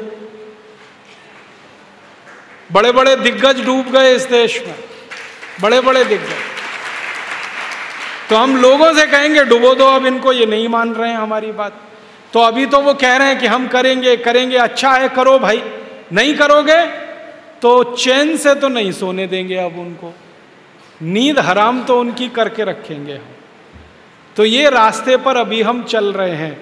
धीरे धीरे उम्मीद है कि शायद इसी रास्ते पे चल के काम हो जाए, लेकिन इसके लिए करना क्या पड़ेगा, लोगों की ताकत हमारे साथ होनी चाहिए। जब भारत के प्रधानमंत्री से परम पूजनीय स्वामी जी बात करें तो प्रधानमंत्री को पता होना चाहिए कि ये अकेला आदमी नहीं है, करोड़ों लोग इसके साथ में हैं। वो ताकत आप हमारी बनेंगे। इसलिए मैं आपको एक विनती करने आया कि हमारे भारत स्वाभिमान की ताकत बढ़ाइए ताकि हम ये काम जल्दी से कर सकें। करोड़ों करोड़ों लोग हमें चाहिए इस देश। और एक तीसरा काम हम करना चाहते हैं कि जो पैसा स्विट्जरलैंड और विदेशी बैंकों में वो आ गया, अगर भारत में 110 लाख करोड़ आएगा, तब इसके लिए हम क्या करेंगे, इस पैसे को भारत माता के नाम से एक ट्रस्ट बनाकर, भारत माता के नाम से एक कोष बनाकर उसमें जमा करेंगे। सरकार के खजाने में नहीं रखेंगे इस पैसे को, फिर लुट जाएगा, पता ही नहीं। और उस खजाने पर, उस कोष पर नागरिकों का नियंत्रण होगा। माने जो नागरिक हैं वो सीधे इसको कंट्रोल करेंगे। फिर आप बोलेंगे इस पैसे का करेंगे क्या? इस पैसे से सबसे पहला काम ये करना है कि गांव की जो गरीबी है वो दूर करनी है। 84 करोड़ लोग जो गरीब हैं वो सबसे ज्यादा गांव में हैं। गांव के लोगों की गरीबी दूर करनी है। कैसे दूर होगी? 6,38,365 गांव की गरीबी दूर करनी है। तो सबसे पहला काम हम ये करने वाले हैं कि ये जो 110 लाख करोड़ रुपया है, इसका खर्चा करके गांव गांव में उद्योग शुरू करने हैं। गांव गांव में उद्योग। अभी जो उद्योग हैं वो शहरों में हैं। भोपाल में उद्योग हैं, इंदौर में उद्योग हैं, ग्वालियर में हैं, उज्जैन में हैं, दिल्ली में हैं, बनारस में है, इलाहाबाद, बड़े शहरों में तो उद्योग हैं। छोटे गांव में कुछ नहीं है, इसलिए गांव के लोगों को भाग भाग कर शहर में आना पड़ता है रोजगार के लिए। कितने दुख और तकलीफ की बात है कि कोई व्यक्ति अपना घर परिवार छोड़कर दूर शहर में जाकर नौकरी के लिए परेशान होता है, और उसकी परेशानी इतनी जबरदस्त होती है कि गांव से आदमी जब शहर चला जाता है रहने के लिए, तो शहर के सबसे गंदे इलाके में रहता है जिसको झुग्गी झोंपड़ियां कहते हैं। उन झुग्गी झोंपड़ियों में हम पैदल नहीं निकल सकते, नाक पर रूमाल रखना पड़ता है, इतनी बदबू आती है। वहां हमारे गांव के लोगों को रहना पड़ता है सालों साल नौकरी की तलाश में, रोजगार की तलाश में। हम इसको उल्टा करना चाहते हैं। नौकरी और रोजगार के लिए किसी को गांव से भागकर शहर नहीं जाना पड़े, गांव में ही सबको रोजगार मिले, ऐसी व्यवस्था करना चाहते हैं। तो आप बोलेंगे गांव में क्या क्या उद्योग हो सकते हैं? गांव में बहुत उद्योग हो सकते हैं। जैसे मैं नाम के लिए बताऊं, गेहूं पैदा होता है गांव में कि शहर में? गांव में। गेहूं पैदा होता है तो उस गेहूं का आटा भी बन सकता है गांव में? नहीं बन सकता।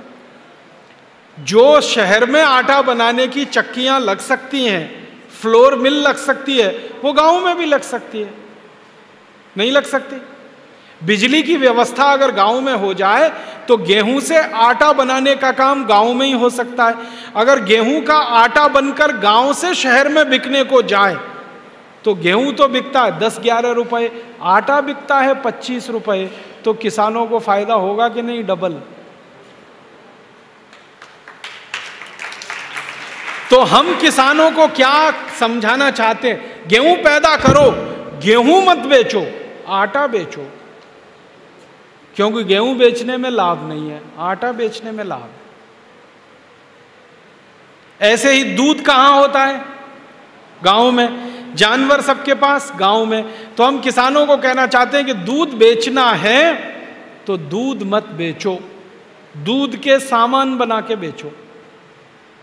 दूध में से घी निकलता है, मक्खन निकलता है, दूध का दही बनता है। आपको मालूम है हमारे देश में एक विदेशी कंपनी है, उसका नाम है नेस्ले। वो दिल्ली के आसपास के गांव से दूध लेती है 12 रुपए लीटर, और उस दूध का दही जमाती है और उसको बेचती है 65 रुपए किलो। आजकल आपको मालूम है दही के छोटे छोटे पैकेट आने लगे, 65 रुपए किलो का दही बेच लेती है वो कंपनी दिल्ली में। दूध से दही बनाना कौन सी खास बात है बताओ जरा? कौन सी मशीन लगती है इसमें ये बताओ? कितनी पूंजी लगती है ये बताओ?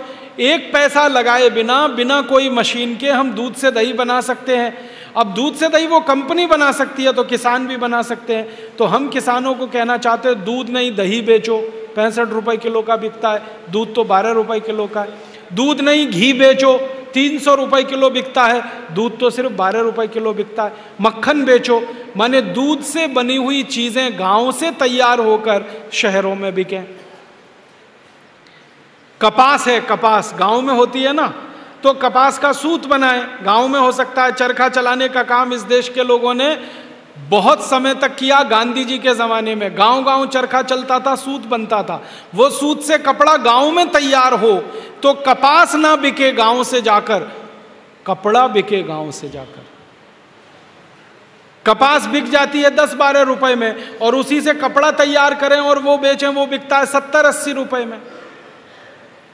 मतलब मेरे कहने का यह है कि जो कच्चा माल गांव में तैयार होता है वो सीधे गांव से बाहर ना बिके, पक्का माल वो गांव में ही बने।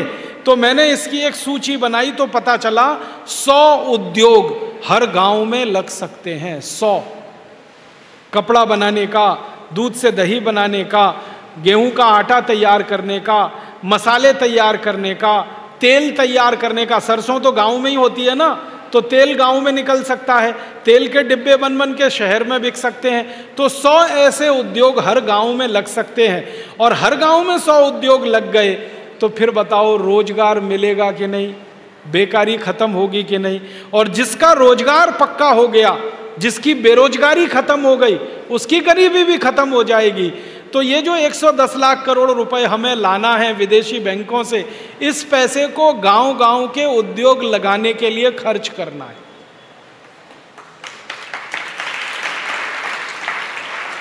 और कहां खर्च करना है? हमारे गांव में बिजली नहीं है, तो मैंने हिसाब निकाला 4 लाख गांव को बिजली चाहिए।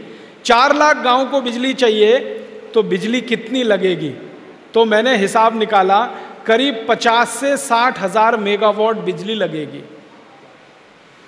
अब 50 से 60 हजार मेगावाट बिजली लगेगी तो ये कहां से आएगी? इसके लिए बिजली घर लगेंगे। एक बिजली घर अगर हम बनाते हैं 1 मेगावाट का तो उसमें 4 करोड़ रुपए खर्च होते हैं।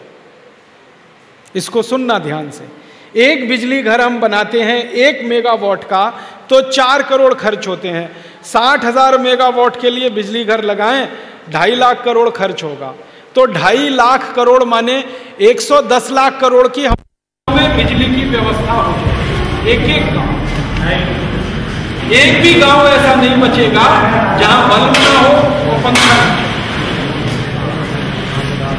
तो बिजली भी हो सकती है, उद्योग भी लग सकते हैं। फिर शिक्षा की बात करें स्कूल खोलने हो, कॉलेज खोलने हो, इंजीनियरिंग कॉलेज खोलने हो, मेडिकल कॉलेज खोलने हो, वो भी गांव-गांव में संभव। सड़क बनानी हो, हॉस्पिटल बनाने हो, डॉक्टर हमें रखने हो, हमें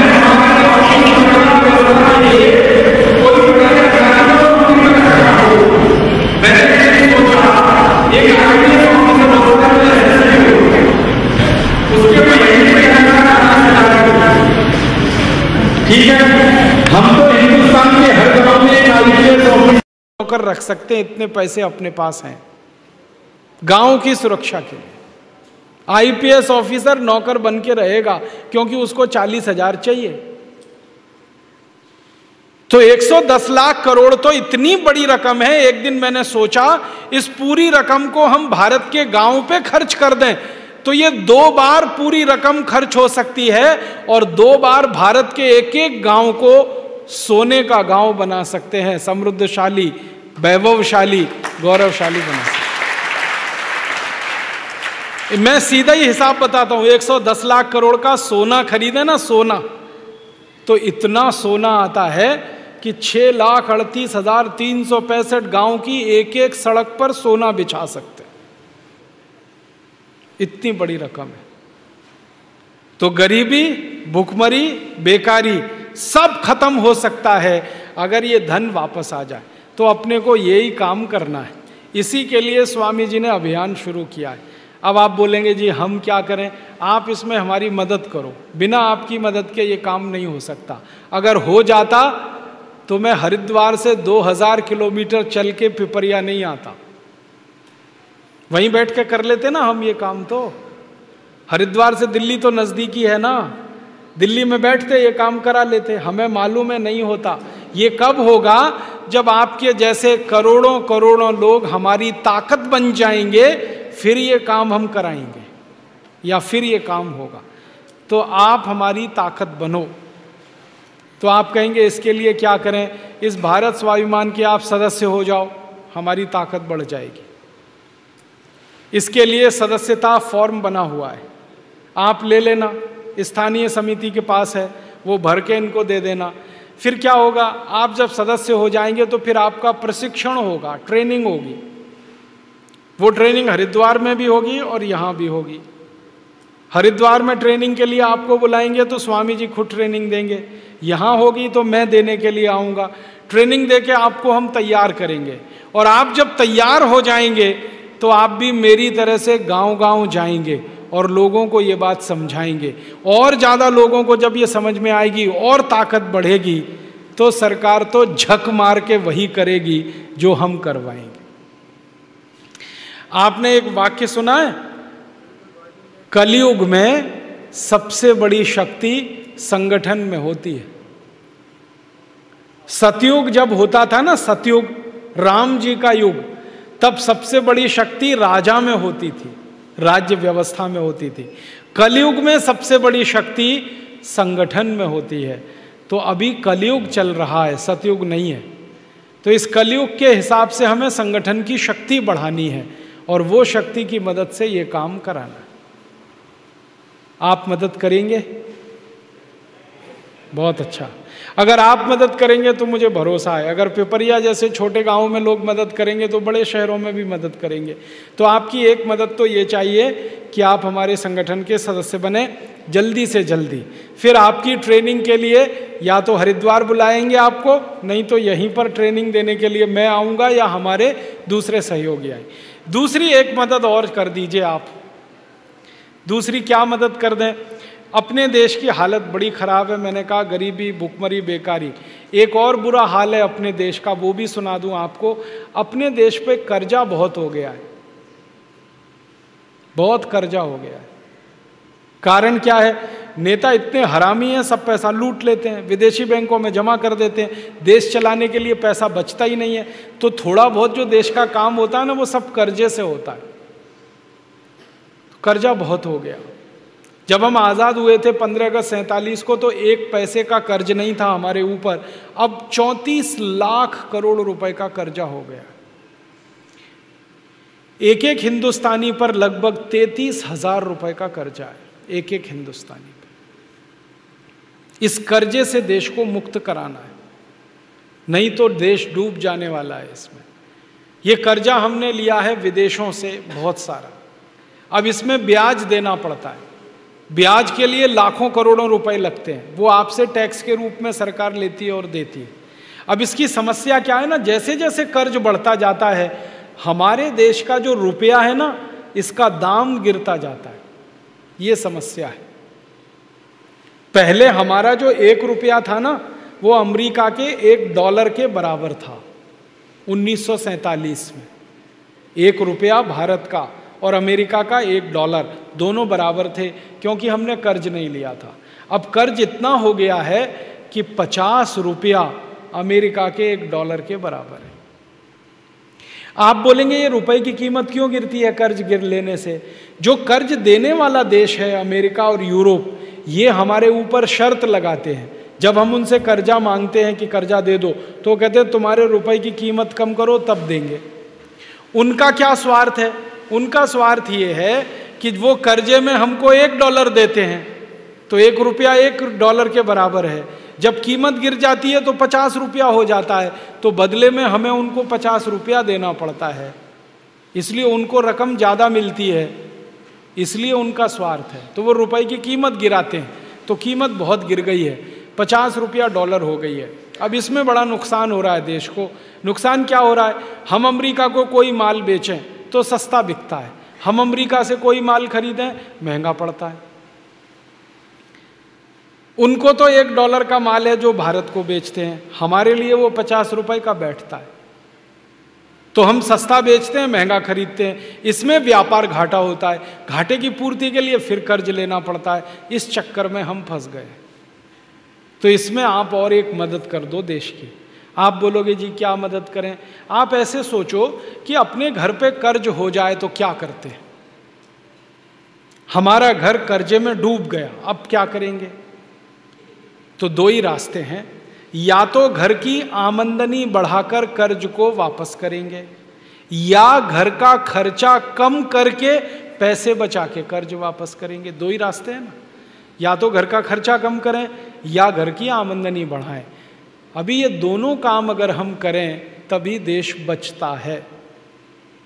तो मैं आपसे एक विनती करने आया हाथ जोड़कर कि अपने देश पे कर्ज बहुत हुआ है, इसको दूर करने के लिए देश की आमदनी बढ़ाएं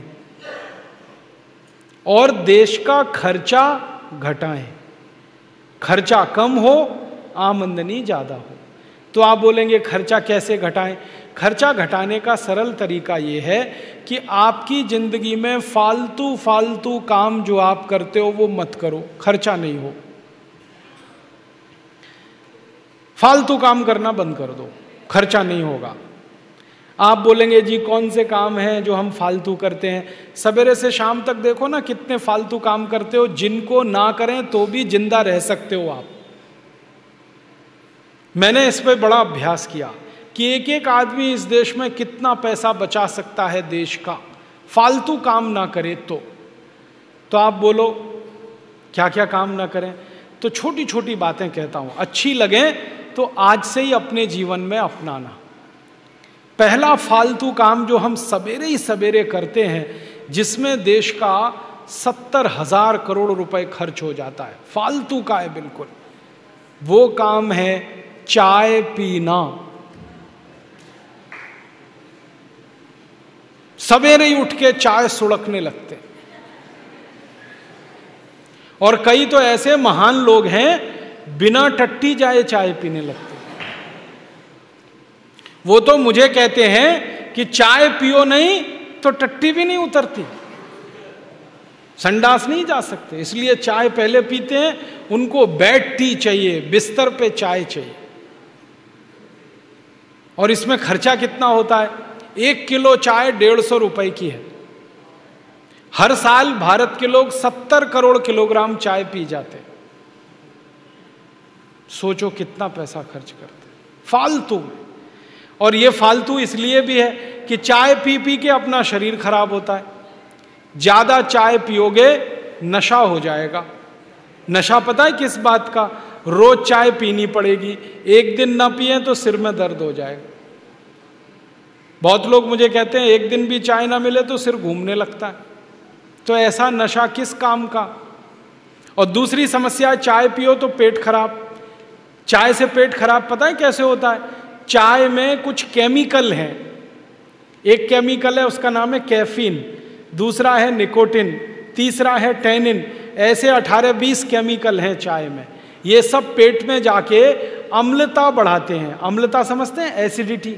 पेट में वैसे ही गैस एसिड बनता है, अम्ल बनता है। चाय पियो तो और ज़्यादा बनता है। और पेट में जब अम्ल ज़्यादा बनने लगता है तो वो खून में चला जाता है। खून की अम्लता जब बढ़ती है तो 80 रोग आते हैं शरीर में।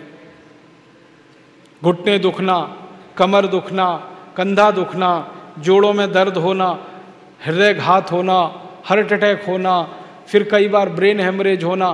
खराब से खराब रोग शरीर के खून की अम्लता बढ़ने के बाद ही आते हैं। और ये अम्लता सबसे ज़्यादा चाय से बढ़ती है।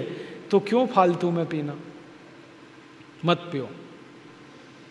आदमी को छोड़कर कोई चाय नहीं पीता। मैंने बहुत बार कुत्ते को पिला के देखा, नहीं पीता। गाय को पिलाया, नहीं पीती। भैंस को पिलाया, वो भी नहीं पीती। कोई जानवर चाय नहीं पीता। पक्षी भी नहीं पीते। दूध पीते हैं, दही खा लेंगे, पानी पी लेंगे, चाय नहीं पीता कोई। ये मनुष्य मूर्ख है जो पीता रहता है। अकेला नहीं पीता, हर घर में आने वाले को पिलाता है, तू भी पी। अपनी आंतें जलाते हैं, पेट जलाते हैं, पैसा बर्बाद करते हैं, स्वास्थ्य खराब होता है। चाय पीने वालों को भूख नहीं लगती। जिनको भूख नहीं लगेगी शरीर मजबूत नहीं होगा, कमजोर होगा। कमजोर होगा तो बीमारियां। इसलिए मत पियो। आप चाय छोड़ दो, सारा देश चाय छोड़ दे, 70,000 करोड़ रुपए देश के बचते हैं। तो आप छोड़ दो। कोई भी भारत के महापुरुष ने चाय नहीं पी कभी भी। महात्मा गांधी, सरदार पटेल, सुभाष चंद्र बोस, चंद्रशेखर आज़ाद, शहीद भगत सिंह, ऊधम सिंह, किसी ने चाय नहीं पी। आप क्यों पी रहे हो? बंद करो। तो आप बोलोगे फिर क्या पिए चाय की जगह? मैं आपको बताता हूं, दूध पियो। आप बोलेंगे जी दूध पीने से क्या लाभ है? 2 लाभ हैं।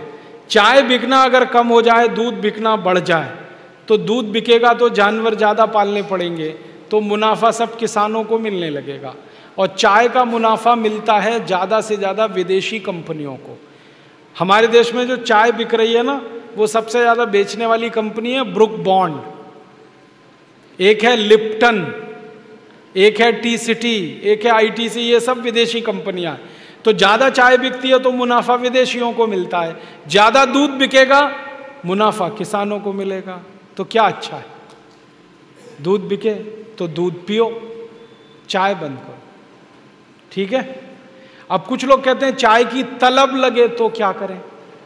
उसका रास्ता मैं बताता हूं आपको, बहुत अच्छा रास्ता। पानी ले लो, खूब गर्म करो उसको, पानी को। उसमें तुलसी की पत्ती डाल दो, अदरक डाल दो, काली मिर्च डाल दो, दालचीनी डाल दो, थोड़ा गुड़ डाल दो, खूब उबाल लो और चाय की तरह से पी लो। काढ़ा बना के पी लो। आप बोलेंगे इतना सब कौन करेगा? तो खाली पानी को खूब गर्म करो, नींबू निचोड़ दो, गुड़ डाल दो, चाय की तरह से पी लो। और ये भी नहीं कर सकते तो खूब पानी को गर्म करो और चाय की तरह से पी लो। बहुत फायदा है। पता है क्या फायदा है? खूब गर्म पानी जब हम पीते हैं तो शरीर के अंदर चाय का जितना जहर जमा है वो सब पेशाब के रास्ते निकल जाएगा, शरीर शुद्ध हो जाएगा।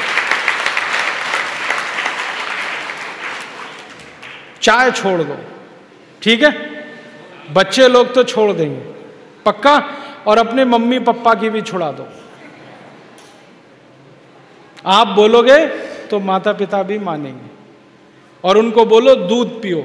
एक दिन मैंने हिसाब निकाला था, 70,000 करोड़ की हम चाय पी जाते हैं, 70,000 करोड़ का दूध पीने लगे तो 20 करोड़ गाय लगेगी, तब इतना दूध होगा।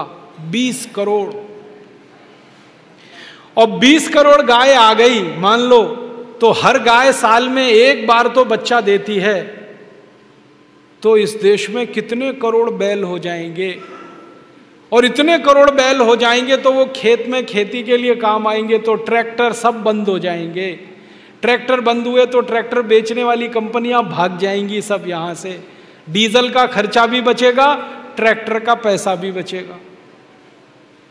और सबसे बड़ा लाभ होगा, गाय बढ़ेगी, बैल बढ़ेंगे तो गोबर भी मिलेगा, और इतना गोबर मिलेगा कि हर खेत में गोबर का ही खाद डलेगा, तो यूरिया डीएपी सब बंद हो जाएगा। और यूरिया डीएपी बंद हुआ तो 4,80,000 करोड़ का खर्चा किसानों का और बचेगा। मेरा सारा ध्यान इस बात पर है, खर्चा कम करो, देश का खर्चा बचाओ, आमदनी बढ़ेगी अपने आप। आप जानते हैं जिस घर का खर्चा कम होता है आमदनी अपने आप बढ़ जाती है उसकी, क्योंकि जो बचत है वही आमदनी हो जाती है। बात समझ में आ रही है? पिएंगे दूध कल से पक्का? हाँ। अब दूसरा एक तरीका बताता हूं खर्चा बचाने का। दांत साफ करने के लिए टूथब्रश मत करो, खर्चा बचेगा। हम आजकल टूथपेस्ट करते हैं, कॉलगेट, क्लोजअप, पेप्सोडेंट, सिबाका, फॉरेंस, ये बड़े महंगे हैं। 30 रुपए का 100 ग्राम, 300 रुपए किलो, हुआ कि नहीं? गाय का घी 200 रुपए किलो, टूथपेस्ट 300 रुपए किलो। क्या मूर्ख लोग हैं इस देश के, पढ़े लिखे सुपर इडियट। वो क्या करते हैं, 200 रुपए किलो गाय का घी नहीं खाते और 300 रुपए किलो का पेस्ट रगड़ के दांतों पे थूकते हैं। वो कहते हैं हम बड़े स्मार्ट हैं। मैं उनसे कहता हूं और स्मार्ट बनो। क्या कहते हैं, क्या करें? मैं कहता हूं ये 300 रुपए किलो का पेस्ट, इसको थूकते क्यों? इसी को रोटी पे लगा लगा के खा लो, गाय के घी से तो महंगा है। कितना फालतू खर्चा कर रहे हैं। 300 रुपए किलो का पेस्ट। मैंने एक दिन हिसाब निकाला था, एक आदमी रोज जो ब्रश करता है ना सवेरे का, तो एक बार के ब्रश में 1.5 से 2 ग्राम टूथपेस्ट इस्तेमाल होता है। तो अगर वो आदमी 60 साल तक, अपनी जिंदगी के 60 साल तक ब्रश करता रहे, तो एक आदमी का टूथपेस्ट का खर्चा 1,40,000 रुपए आता है 60 साल तक। एक पेस्ट आता है 100 ग्राम 30 रुपए का। जिंदगी में वो जितने पेस्ट इस्तेमाल करेगा 60 साल में, उसका हिसाब जोड़ा 1,40,000 के आसपास खर्चा। क्या फालतू खर्चा है, बंद करो ये, इसकी कोई जरूरत नहीं है। ब्रश को पेस्ट लगा के रगड़ने की कोई जरूरत नहीं है। फोकट का काम करो, दातुन करो, दातुन, नीम की दातुन, बबूल की दातुन, पाकड़ की दातुन, करंज की दातुन, अमरूद की भी दातुन होती है, आम की भी दातुन होती है, बबूल की दातुन, 12 तरह के पेड़ हैं, उनकी दातुन करो। Tax free, cost free, side effect कुछ नहीं है, एक्सपायरी डेट कुछ नहीं है। फोकट में मिलती है कि नहीं? एक एक दातुन तोड़ लो और दातुन तोड़ के 7 दिन तक चलाओ उसको। मैं तो एक दातुन 7 दिन कर लेता हूं। कैसे?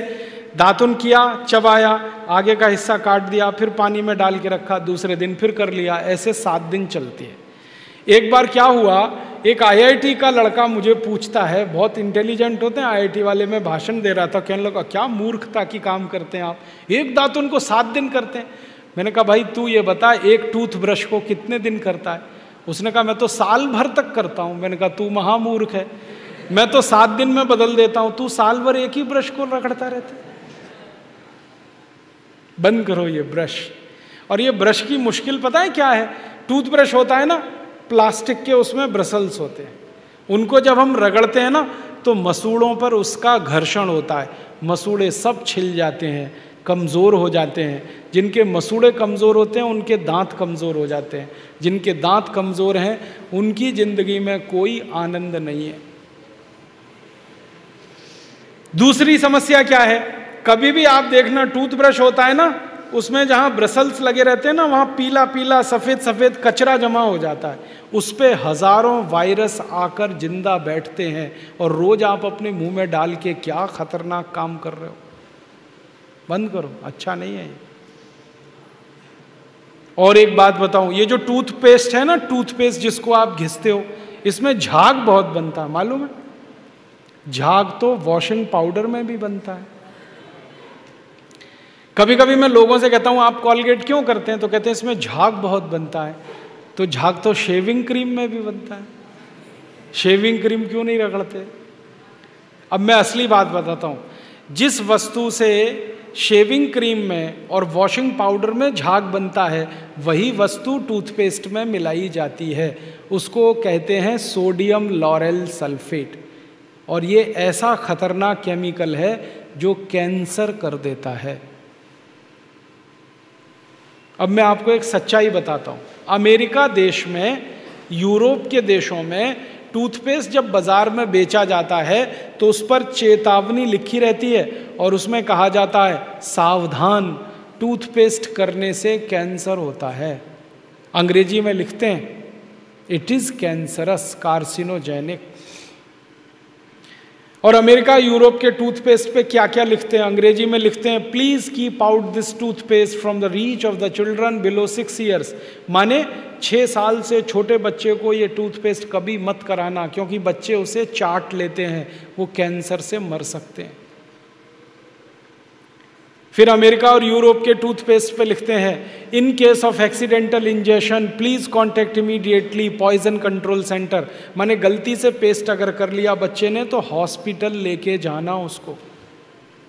जहर है। क्या जहर है? उसमें एक केमिकल जिसका नाम है सोडियम लॉरेल सल्फेट। ये केमिकल एक बूंद अगर आपकी जीभ पर गिरा दें तो जीभ पे ही कैंसर हो जाता है। मत करो आप, ये बेकार है। तो दांत कैसे साफ करें? दातुन से। दातुन है ना, पिपरिया में तो बहुत है। मैं अभी रास्ते में आया, इतने नीम के पेड़ हैं कि दातुन ही दातुन है यहाँ। तो आपको तो कोई कमी नहीं, तो दातुन करो।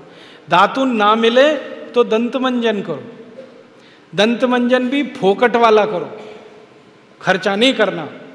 फोकट वाला दंत मंजन, घर में रसोई है, वहाँ पे हल्दी है, ले लो थोड़ी सी हल्दी, और सरसों का तेल है वो भी डाल दो उसमें, और थोड़ा सा नमक, तीनों को मिलाओ, दांत पे घिसो, सबसे अच्छा दंत मंजन। और एक दूसरा बताता हूं, गाय है, गाय, उसका गोबर है, गोबर को जला दो। कैसे जलेगा? पहले सुखाओ उसको, छोटे कंडे बनाओ, फिर जला दो, तो राख निकलेगी। उस राख में थोड़ा नमक मिलाओ, थोड़ी फिटकरी मिलाओ, और उसको दांत पर घिसो। उससे अच्छा दंतमंजन दुनिया में नहीं। और एक तरीका बताता हूं, नींबू है ना, नींबू हम सब्जी में निचोड़ते हैं। अब छिलका बच गया, इसको फेंकना नहीं, छिलके को उलट दो, अंदर का हिस्सा बाहर निकाल दो, उस पर नमक रगड़ के ऐसे ऐसे दांतों पे घिसो, दांत एकदम साफ।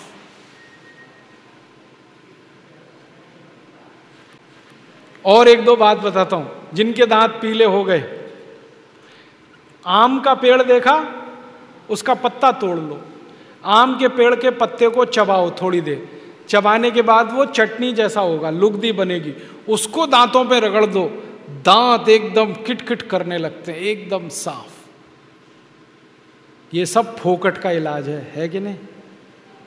और नहीं तो कोई खरीदना है तो दंत मंजन खरीद लो, बाजार में बहुत मिलते हैं, लाल दंत मंजन, काला दंत मंजन, वीको वज्रदंती।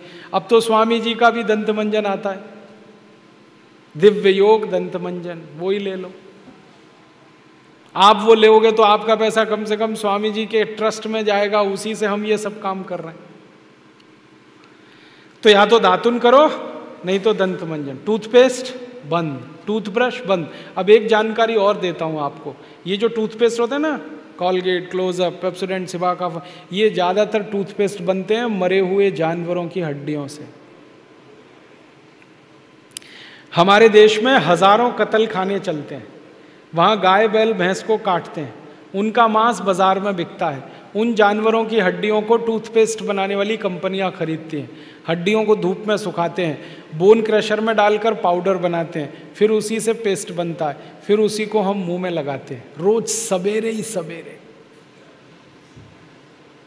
और जिस दिन उपवास होता है तो जरूर भगवान की पूजा करते हैं, सवेरे सवेरे हड्डियों का चूरा मुंह में लगाते हैं। अभी कैसे प्रसन्न होंगे भगवान बताओ? बंद कर दो ये सब, अच्छा नहीं, ठीक है? तो बहुत पैसा देश का बचेगा। मैंने एक दिन हिसाब निकाला कि पेस्ट बंद कर दें, ब्रश बंद कर दें, जो पैसे बचेंगे अगर उतने से ही दातुन खरीदने लगें, 50 पैसे की एक दातुन, तो 30 लाख लोगों को दातुन बेचने का रोजगार मिल जाएगा इस देश में। आप कभी बंबई जाना, बंबई के सब रेलवे स्टेशन में दातुन बिकता है, 1 रुपए का 2, 2 रुपए का 3। ये बंबई में हो सकता है तो पिपरिया में भी हो सकता है। अब बस करना ये पड़ेगा कि दातुन करनी है तो नीम का पेड़ लगाओ, बबूल का पेड़ लगाओ, दातुन तभी मिलेगी ना। तो पेड़ भी लगाओ, हर साल कम से कम एक। है आपका जन्मदिन आता है ना, उस दिन एक पेड़ लगाओ। हम जन्मदिन मनाते हैं आजकल कैसे? केक खरीद लाते हैं, फिर मोमबत्ती लाते हैं, फिर केक के चारों तरफ लगाते हैं, फिर दिया सलाई से जलाते हैं, फिर उसी को फूंक मार मार के बुझाते हैं। क्या मूर्ख लोग हैं! उसको बुझाना था तो जलाया क्यों? हमारे घर में जलता हुआ दीपक तब बुझाते हैं जब किसी की मौत होती है। तो जन्मदिन हुआ कि मरण दिन? तो मत मनाओ। तो कैसे मनाएं जन्मदिन? एक पेड़ लगाओ उस दिन। और मैं तो ये कहूँगा जितने जन्मदिन हो गए ना उतने पेड़ लगाओ। मान लीजिए 14 साल पूरे हो गए तो 14 पेड़ लगा दो। कहाँ लगाएंगे? घर के सामने लगा दो, घर में जगह नहीं तो पड़ोसी के घर में लगा दो, दोस्ती हो जाएगी। और पेड़ तो रहेगा जिंदगी भर, आप तो चले जाओगे। नीम का पेड़ अगर लगाया तो 500 साल जिंदा रहता है, आप तो 100 साल में ही मर जाओगे, वो पेड़ तो 500 साल रहेगा। और एक पेड़ आपने लगा दिया, हजारों रुपए की ऑक्सीजन देता है। ऑक्सीजन ही हमें चाहिए, वो पेड़ से ही आती है। तो हर दिन, हर जन्मदिन पर पेड़ लगाएं, ऐसे जन्मदिन मनाएं, ठीक है? और 1-2 काम करना, फालतू का खर्चा बंद। साबुन मत खरीदो, बहुत फालतू खर्चा। एक साबुन 15 रुपए का 100 ग्राम आता है, 150 रुपए किलो। 150 रुपए किलो तो काजू आता है, काजू खा लो तो अच्छा है। तो आप बोलोगे नहाएं कैसे? फोकट में नहाओ ना, बिना साबुन के। बिना साबुन के कैसे नहाते मालूम है? घर में तौलिया है, तौलिया, उसको पानी में भिगो लो, निचोड़ो और खूब कस के रगड़ो और पानी से नहा लो, कोई खर्चा नहीं। फिर आप कहेंगे पसीने की बदबू आती है, उसके लिए दूसरा रास्ता बताता हूं। नींबू का छिलका है ना, जिसका रस निकाल दिया, उसको उल्टा करके खूब रगड़ो शरीर में, पानी से नहा लो, एकदम खुशबू आती है। और नहाने का एक तरीका बताता हूं। अपने देश में एक महाशिवरात्रि त्योहार आता है, शंकर जी को उस दिन स्नान कराते हैं। किससे? दूध से कि लाइफ बॉय से? पता है शंकर जी लक्स लगाते हैं? नहीं ना, शंकर जी दूध से नहाते हैं। क्यों? सोचा कभी क्यों? मैंने सोचा ये शंकर जी दूध से क्यों नहाते हैं? भक्त लोग साबुन से नहाते हैं, भगवान जी को दूध से नहलाते हैं। दूध से इसलिए नहाते हैं कि दूध सबसे अच्छे तरीके से शरीर का मैल निकालता है। दूध को हम लोग विज्ञान की भाषा में कहते हैं बेस्ट क्वालिटी क्लिंजिंग एजेंट, सफाई करने वाला। आप एक दिन ऐसा करना, दूध लेना थोड़ा कच्चा, उसको चेहरे में लगाना, फिर रुई से चेहरे को पोंछना, रुई एकदम काली काली हो जाए। कैसे? आपने दूध लगाया, गंदगी सब बाहर आ गई, रुई से पोंछा, रुई पे आ गई। माने गंदगी निकालने का काम दूध करता है। तो शरीर में भी दूध लगाएं, गंदगी निकल जाएगी। समझ में आया? अपने भारत में किसी बुजुर्ग के पांव छुओ तो क्या कहते हैं? दूधो नहाओ। कभी किसी ने यह कहा लक्स लगाओ पूतों फलो? कहा किसी ने? नहीं, सब लोग कहते हैं दूधो नहाओ। तो मान तो लो उनकी बात, दूध से नहाओ। आप बोलेंगे बड़ा खर्चा होगा, साबुन से कम खर्चा होता है दूध से नहाने में।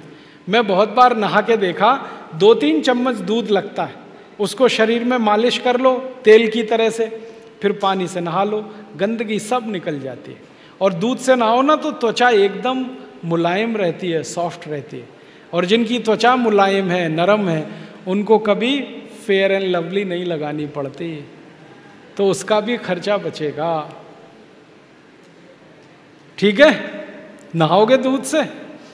अब दूध से नहाएंगे तो दूध की बिक्री बढ़ेगी कि घटेगी? तो पैसा किसानों को मिलेगा, तो जानवर पलेंगे, तो देश का विकास का काम होगा। समझ गए? नहीं तो चने के आटे से नहाओ, बेसन से।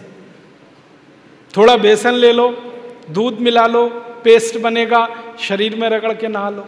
नहीं तो एक मुल्तानी मिट्टी आती है, मालूम है? वो रात को भिगो दो पानी में, सुबह लगाओ, बालों में भी शरीर को भी। बालों में लगाओ तो शैम्पू जैसी, शरीर में लगाओ साबुन जैसी। 10 रुपए किलो में आती है मुल्तानी मिट्टी। ये सब नहाने के तरीके हैं। ठीक है? पैसा बचाएंगे। और 1-2 काम करो तो पैसा बचेगा। कभी भी फालतू में क्रीम पाउडर लिपस्टिक मत लगाओ, बहुत खर्चा होता है।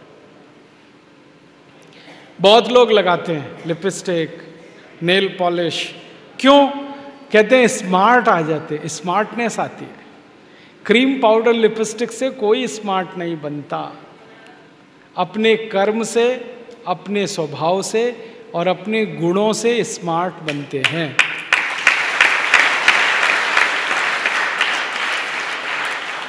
कोई नहीं बनता क्रीम पाउडर लिपस्टिक से। फालतू में मत खर्चा करो, बहुत फालतू खर्चा है। और पाउडर वाउडर भी मत लगाओ। आप बोलेंगे क्यों? हम जब पाउडर लगाते हैं ना तो शरीर के छोटे छोटे रोम छिद्र हैं, पसीना निकालने वाले, वो सब बंद हो जाते हैं, पाउडर भर जाता है उनमें, फिर बीमारी शुरू हो जाएगी। जो ज्यादा पाउडर लगाएंगे कील मुहासे भी उनको ही आते हैं, क्योंकि कील मुहासे का कचरा निकलने के लिए जो छिद्र हैं वो बंद हो जाते हैं। मत लगाओ। तो फालतू खर्चा नहीं करना। अपने को सवेरे से शाम तक ये देखना कहां कहां खर्चा बचा सकते हैं।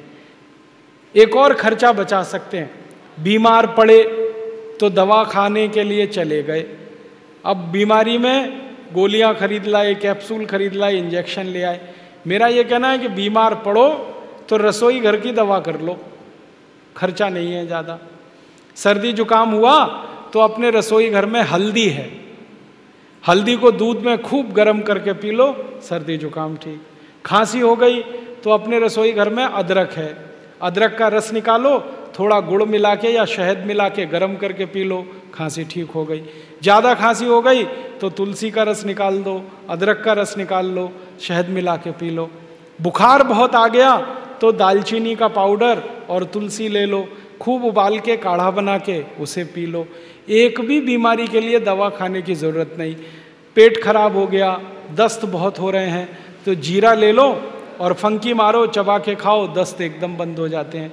कच्चा दूध ले लो, नींबू निचोड़ के पी लो, एक ही बार में दस्त बंद हो जाते हैं। सब बीमारियों का इलाज रसोई घर में है, एक भी खर्चा करने की ज़रूरत नहीं है। अपने जो दादा दादी हैं, नाना नानी है, सबको मालूम है, लेकिन हम उनसे पूछते नहीं हैं। डॉक्टर से पूछने के लिए जाते हैं, पैसे भी देते हैं डॉक्टर को, खर्चा भी करते हैं। दादा दादी से पूछ लो, नाना नानी से पूछ लो, सबको मालूम है ये इलाज। और एक छोटी सी बात याद रखो कि बीमारी मत पड़ो तो दवा का खर्चा ही नहीं। आपको मालूम है स्वामी रामदेव जी सालों साल से बीमार नहीं पड़े, तो आप भी मत पड़ो। वो क्या करते हैं? रोज प्राणायाम करते हैं, योग करते हैं। आप भी कर लो, थोड़ी देर प्राणायाम कर लिया करो। सीखना है तो सिखाने वाले यहाँ योग शिक्षक हैं। प्राणायाम सीख लो थोड़ा, 15-20 मिनट भी अगर रोज कर लिया, आधा घंटे करें तो बहुत अच्छा है, 15-20 मिनट भी रोज कर लें तो बीमारी नहीं आती। बीमारी नहीं आएगी, दवा का खर्चा नहीं, दवा का खर्चा बचेगा तो देश का पैसा बचेगा। एक दिन हमने हिसाब निकाला, सब लोग बीमार पड़ना बंद करें तो 6 लाख करोड़ रुपए देश का बचता है। जिस घर पर कर्ज होता है ना, उसका एक एक पैसा बचाना चाहिए। देश पर कर्ज हो गया है, देश का पैसा बचाना चाहिए। और बीमार ना पड़े उसके लिए 4 मोटी मोटी बातें हमेशा याद रखना। मैं उनका पालन करता हूं, आप भी करना। योग प्राणायाम रोज करना। खाना खाने के बाद पानी नहीं पीना कभी भी, 1 घंटे बाद पीना, कभी बीमार नहीं पड़ोगे। क्योंकि हम जो खाना खाते हैं ना, उसका पाचन होना बहुत ज़रूरी है। खाने को पचाने के लिए पेट में अग्नि जलती है, उसको जठर अग्नि कहते हैं। खाना खाते ही वो जलना शुरू हो जाती है, हम गटागट पानी पी लेते हैं, वो अग्नि शांत हो जाती है, फिर खाना पचता नहीं, फिर खाना सड़ता है, और सड़ा हुआ खाना सैकड़ों बीमारियां पैदा करता है।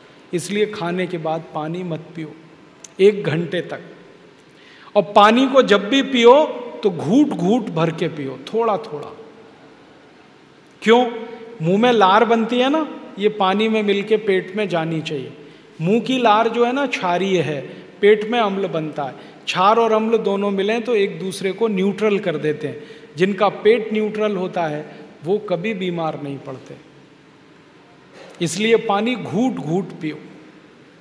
तीसरा तक काम करो, कभी भी ठंडा पानी मत पियो। हमेशा पानी सादा या गुनगुना पानी पियो। फ्रिज का पानी मत पियो, क्योंकि ठंडा पानी पीते ही गड़बड़ होती है। हमारा पेट गर्म है, पानी हमने ठंडा पी लिया, अब पानी को गर्म करना पड़ता है पेट में, उसके लिए खून की ज़रूरत पड़ती है। सारे शरीर का खून पेट में आ जाता है तो शरीर के दूसरे अंगों को खून की कमी पड़ती है, उसके कारण शरीर के अंग खराब होते हैं। इसलिए ठंडा पानी मत पियो, सादा पानी पियो, मिट्टी के घड़े का पी सकते हैं। और आखिरी नियम है, सवेरे सवेरे सोकर उठो, सबसे पहले पानी पियो। मुंह धोने से पहले पानी पियो, संडास जाने से पहले, टॉयलेट जाने से पहले पानी पियो। पानी पिए के अगर आप टॉयलेट जाओगे, पेट एकदम से साफ होगा। और जिनका पेट एक बार सुबह साफ होता है वो बीमार नहीं पड़ते। आप जानवरों को देखो, जानवर जब खाना खाते हैं ना, कोई पानी नहीं पीता, हमेशा 3-4 घंटे के बाद पानी पीते हैं। चिड़िया भी दाना चुगती है सुबह सुबह, पानी पीती है 10-11 बजे। पक्षी और पशु सब पानी खाने के 2-3 घंटे बाद पीते हैं। और कोई पशु पक्षी ठंडा पानी नहीं पीता, बर्फ नहीं खाता, आइसक्रीम नहीं खाता। आप क्यों खा रहे हो? नहीं खाना, गला खराब होता है। फालतू खर्चा कम करो, पैसे बचा के स्वस्थ रहो। हम स्वस्थ रहेंगे, परिवार स्वस्थ रहेगा, देश स्वस्थ रहेगा, 6 लाख करोड़ रुपया बचेगा। और मैंने सवेरे से शाम तक का हिसाब बताया, चाय कॉफ़ी बंद करें, टूथपेस्ट बंद करें, साबुन वगैरह विदेशी ना लगाएं, तो इसमें 2,32,000 करोड़ का खर्च बचता है। अब 6 लाख करोड़ दवा से बचा लें, 2,32,000 करोड़ इससे बचा लें, 3-4 साल में इतनी बचत हम कर सकते हैं कि कर्ज पूरा चुका सकते हैं। और कर्ज चुक गया तो रुपया और डॉलर बराबर हो जाएगा, 1 रुपया 1 डॉलर। फिर हम अमेरिका को 1 रुपये का माल बेचेंगे तो 1 डॉलर आएगा, 50 रुपये का नहीं बेचना पड़ेगा। हमारी आमदनी पूरे देश की रुपया डॉलर बराबर होते ही 50 गुनी आमदनी बढ़ जाएगी देश की, जिसको हम एक्सपोर्ट इनकम कहते हैं, निर्यात की आमदनी कहते हैं। और जिस देश की आमदनी 50 गुनी बढ़ जाए और जिस देश का खर्चा 50 गुना कम हो जाए, वो देश तो सोने की चिड़िया अपने आप हो जाएगा। बात समझ में आई? तो यही सब बातें कहकर मैं आपका आभार व्यक्त करता हूँ, धन्यवाद देता हूँ। आपने इतना सब धीरज और शांति से सुना। अगर ये बातें आप दूसरों को सुनाएंगे तो और भी आभारी रहूँगा। एक चलते चलते छोटी बात किसानों के लिए कहना चाहता हूँ। अगर यहाँ कोई किसान भाई हैं, खेती करते हैं, तो उनसे मेरा निवेदन है कि वो भी खर्चा घटाएं, अपना खेती का खर्चा घटाएं। तो खर्चा कैसे घटेगा? यूरिया डीएपी डालना बंद कर दें, बहुत खर्चा घटेगा। और दवा छिड़कते हैं जो खेत में पेस्टिसाइड, वो बंद कर दें। तो आप बोलेंगे फिर क्या करें? यूरिया डीएपी बंद करके गाय का गोबर, भैंस का गोबर खेत में डालें। अब आप बोलेंगे गोबर और कैसे डालें खेत में? बहुत सरल तरीका है उसका। 1 एकड़ खेत अगर आपके पास है तो 10 किलो गोबर ले लो किसी भी जानवर का, 10 लीटर मूत्र ले लो किसी भी जानवर का, गाय बैल भैंस का, दोनों को मिला लो। उसमें 1 किलो गुड़ डाल दो, गुड़, और 1 किलो दाल का आटा, और 1 किलो मिट्टी, खेत की मिट्टी, मेड़ की हो तो बहुत अच्छा। गोबर 10 किलो, मूत्र 10 लीटर, 1 किलो गुड़, 1 किलो दाल का आटा और खेत के मेड़ की 1 किलो मिट्टी, ये 5 चीज़ें मिला के ड्रम में रख दो। 15 दिन रखा रहने दो, 15 दिन में खाद तैयार हो जाएगा। फिर इसमें पानी मिला दो, कम से कम 200 लीटर। तो ये घोल तैयार हुआ, इसको खेत की मिट्टी पे छिड़कना है। ये सबसे अच्छी खाद है दुनिया की, 1 पैसा भी खर्च नहीं होता इसमें। ये खाद का इस्तेमाल हजारों किसान कर रहे हैं पूरे देश में और सब अच्छे हो गए। जो किसान पहले गेहूं लेते थे यूरिया डीएपी से 1 एकड़ में 10 कुंटल, अब उनका गेहूं आता है 1 एकड़ में 20 कुंटल। जिनका गन्ना होता था पहले 1 एकड़ में 25 टन, अब उनका गन्ना होता है 1 एकड़ में 70 टन। जिनकी कपास होती थी 1 एकड़ में 2 कुंटल 2.5 कुंटल, अब होती है 7 कुंटल। उत्पादन बढ़ गया और जो पैदा हो रहा है वो इतना स्वादिष्ट है कि बाजार में खूब अच्छे भाव पे बिकता है। जो किसान इस तरह से गेहूं करते हैं उनका गेहूं 20 रुपए किलो, 25 रुपए किलो बिकता है। उसको ऑर्गेनिक शुद्ध कहते हैं। ऑर्गेनिक चीजों की सारी दुनिया में मांग है, पूरी दुनिया में। आप भी अपने खेत में इस ऑर्गेनिक तरीके से खेती करो तो बहुत अच्छा है। फॉर्मूला फिर बता देता हूं। 1 एकड़ खेत के लिए 10 किलो गोबर, 10 लीटर मूत्र, 1 किलो गुड़, 1 किलो दाल का आटा, 1 किलो मिट्टी, तो सीधे छिड़क सकते हैं। फसल खड़ी हो तो पानी के साथ मिला सकते हैं। फसल में जब पानी देते हैं ना, उसमें मिला दो इसको। मैंने एकड़ का बताया, अब 2 एकड़ है तो डबल कर लेना, 3 एकड़ है ट्रिपल कर लेना। यूरिया का खर्चा खत्म करना। अब यूरिया डीएपी बंद करेंगे, खर्चा कम हुआ। फिर हम जो खाएंगे वो शुद्ध हुआ, वो शुद्ध खाएंगे, बीमारी कम, दूसरों को खिलाएंगे, उनकी बीमारी कम, सारा देश स्वस्थ, सुखी और निरोगी हो जाए। और जब खेत में कीड़ा लग जाए तो कीड़े मारने की भी दवा घर में बना लो। गाय का मूत्र ले लो, भैंस का मूत्र ले लो 20 लीटर, 2-2.5 किलो नीम के पत्ते की चटनी मिला दो इसमें, 2-2.5 किलो आकड़े के पत्ते की चटनी मिला दो, 2-2.5 किलो सीताफल के पत्ते की चटनी मिला दो, आधा किलो तंबाकू का पत्ता पीस के डाल दो।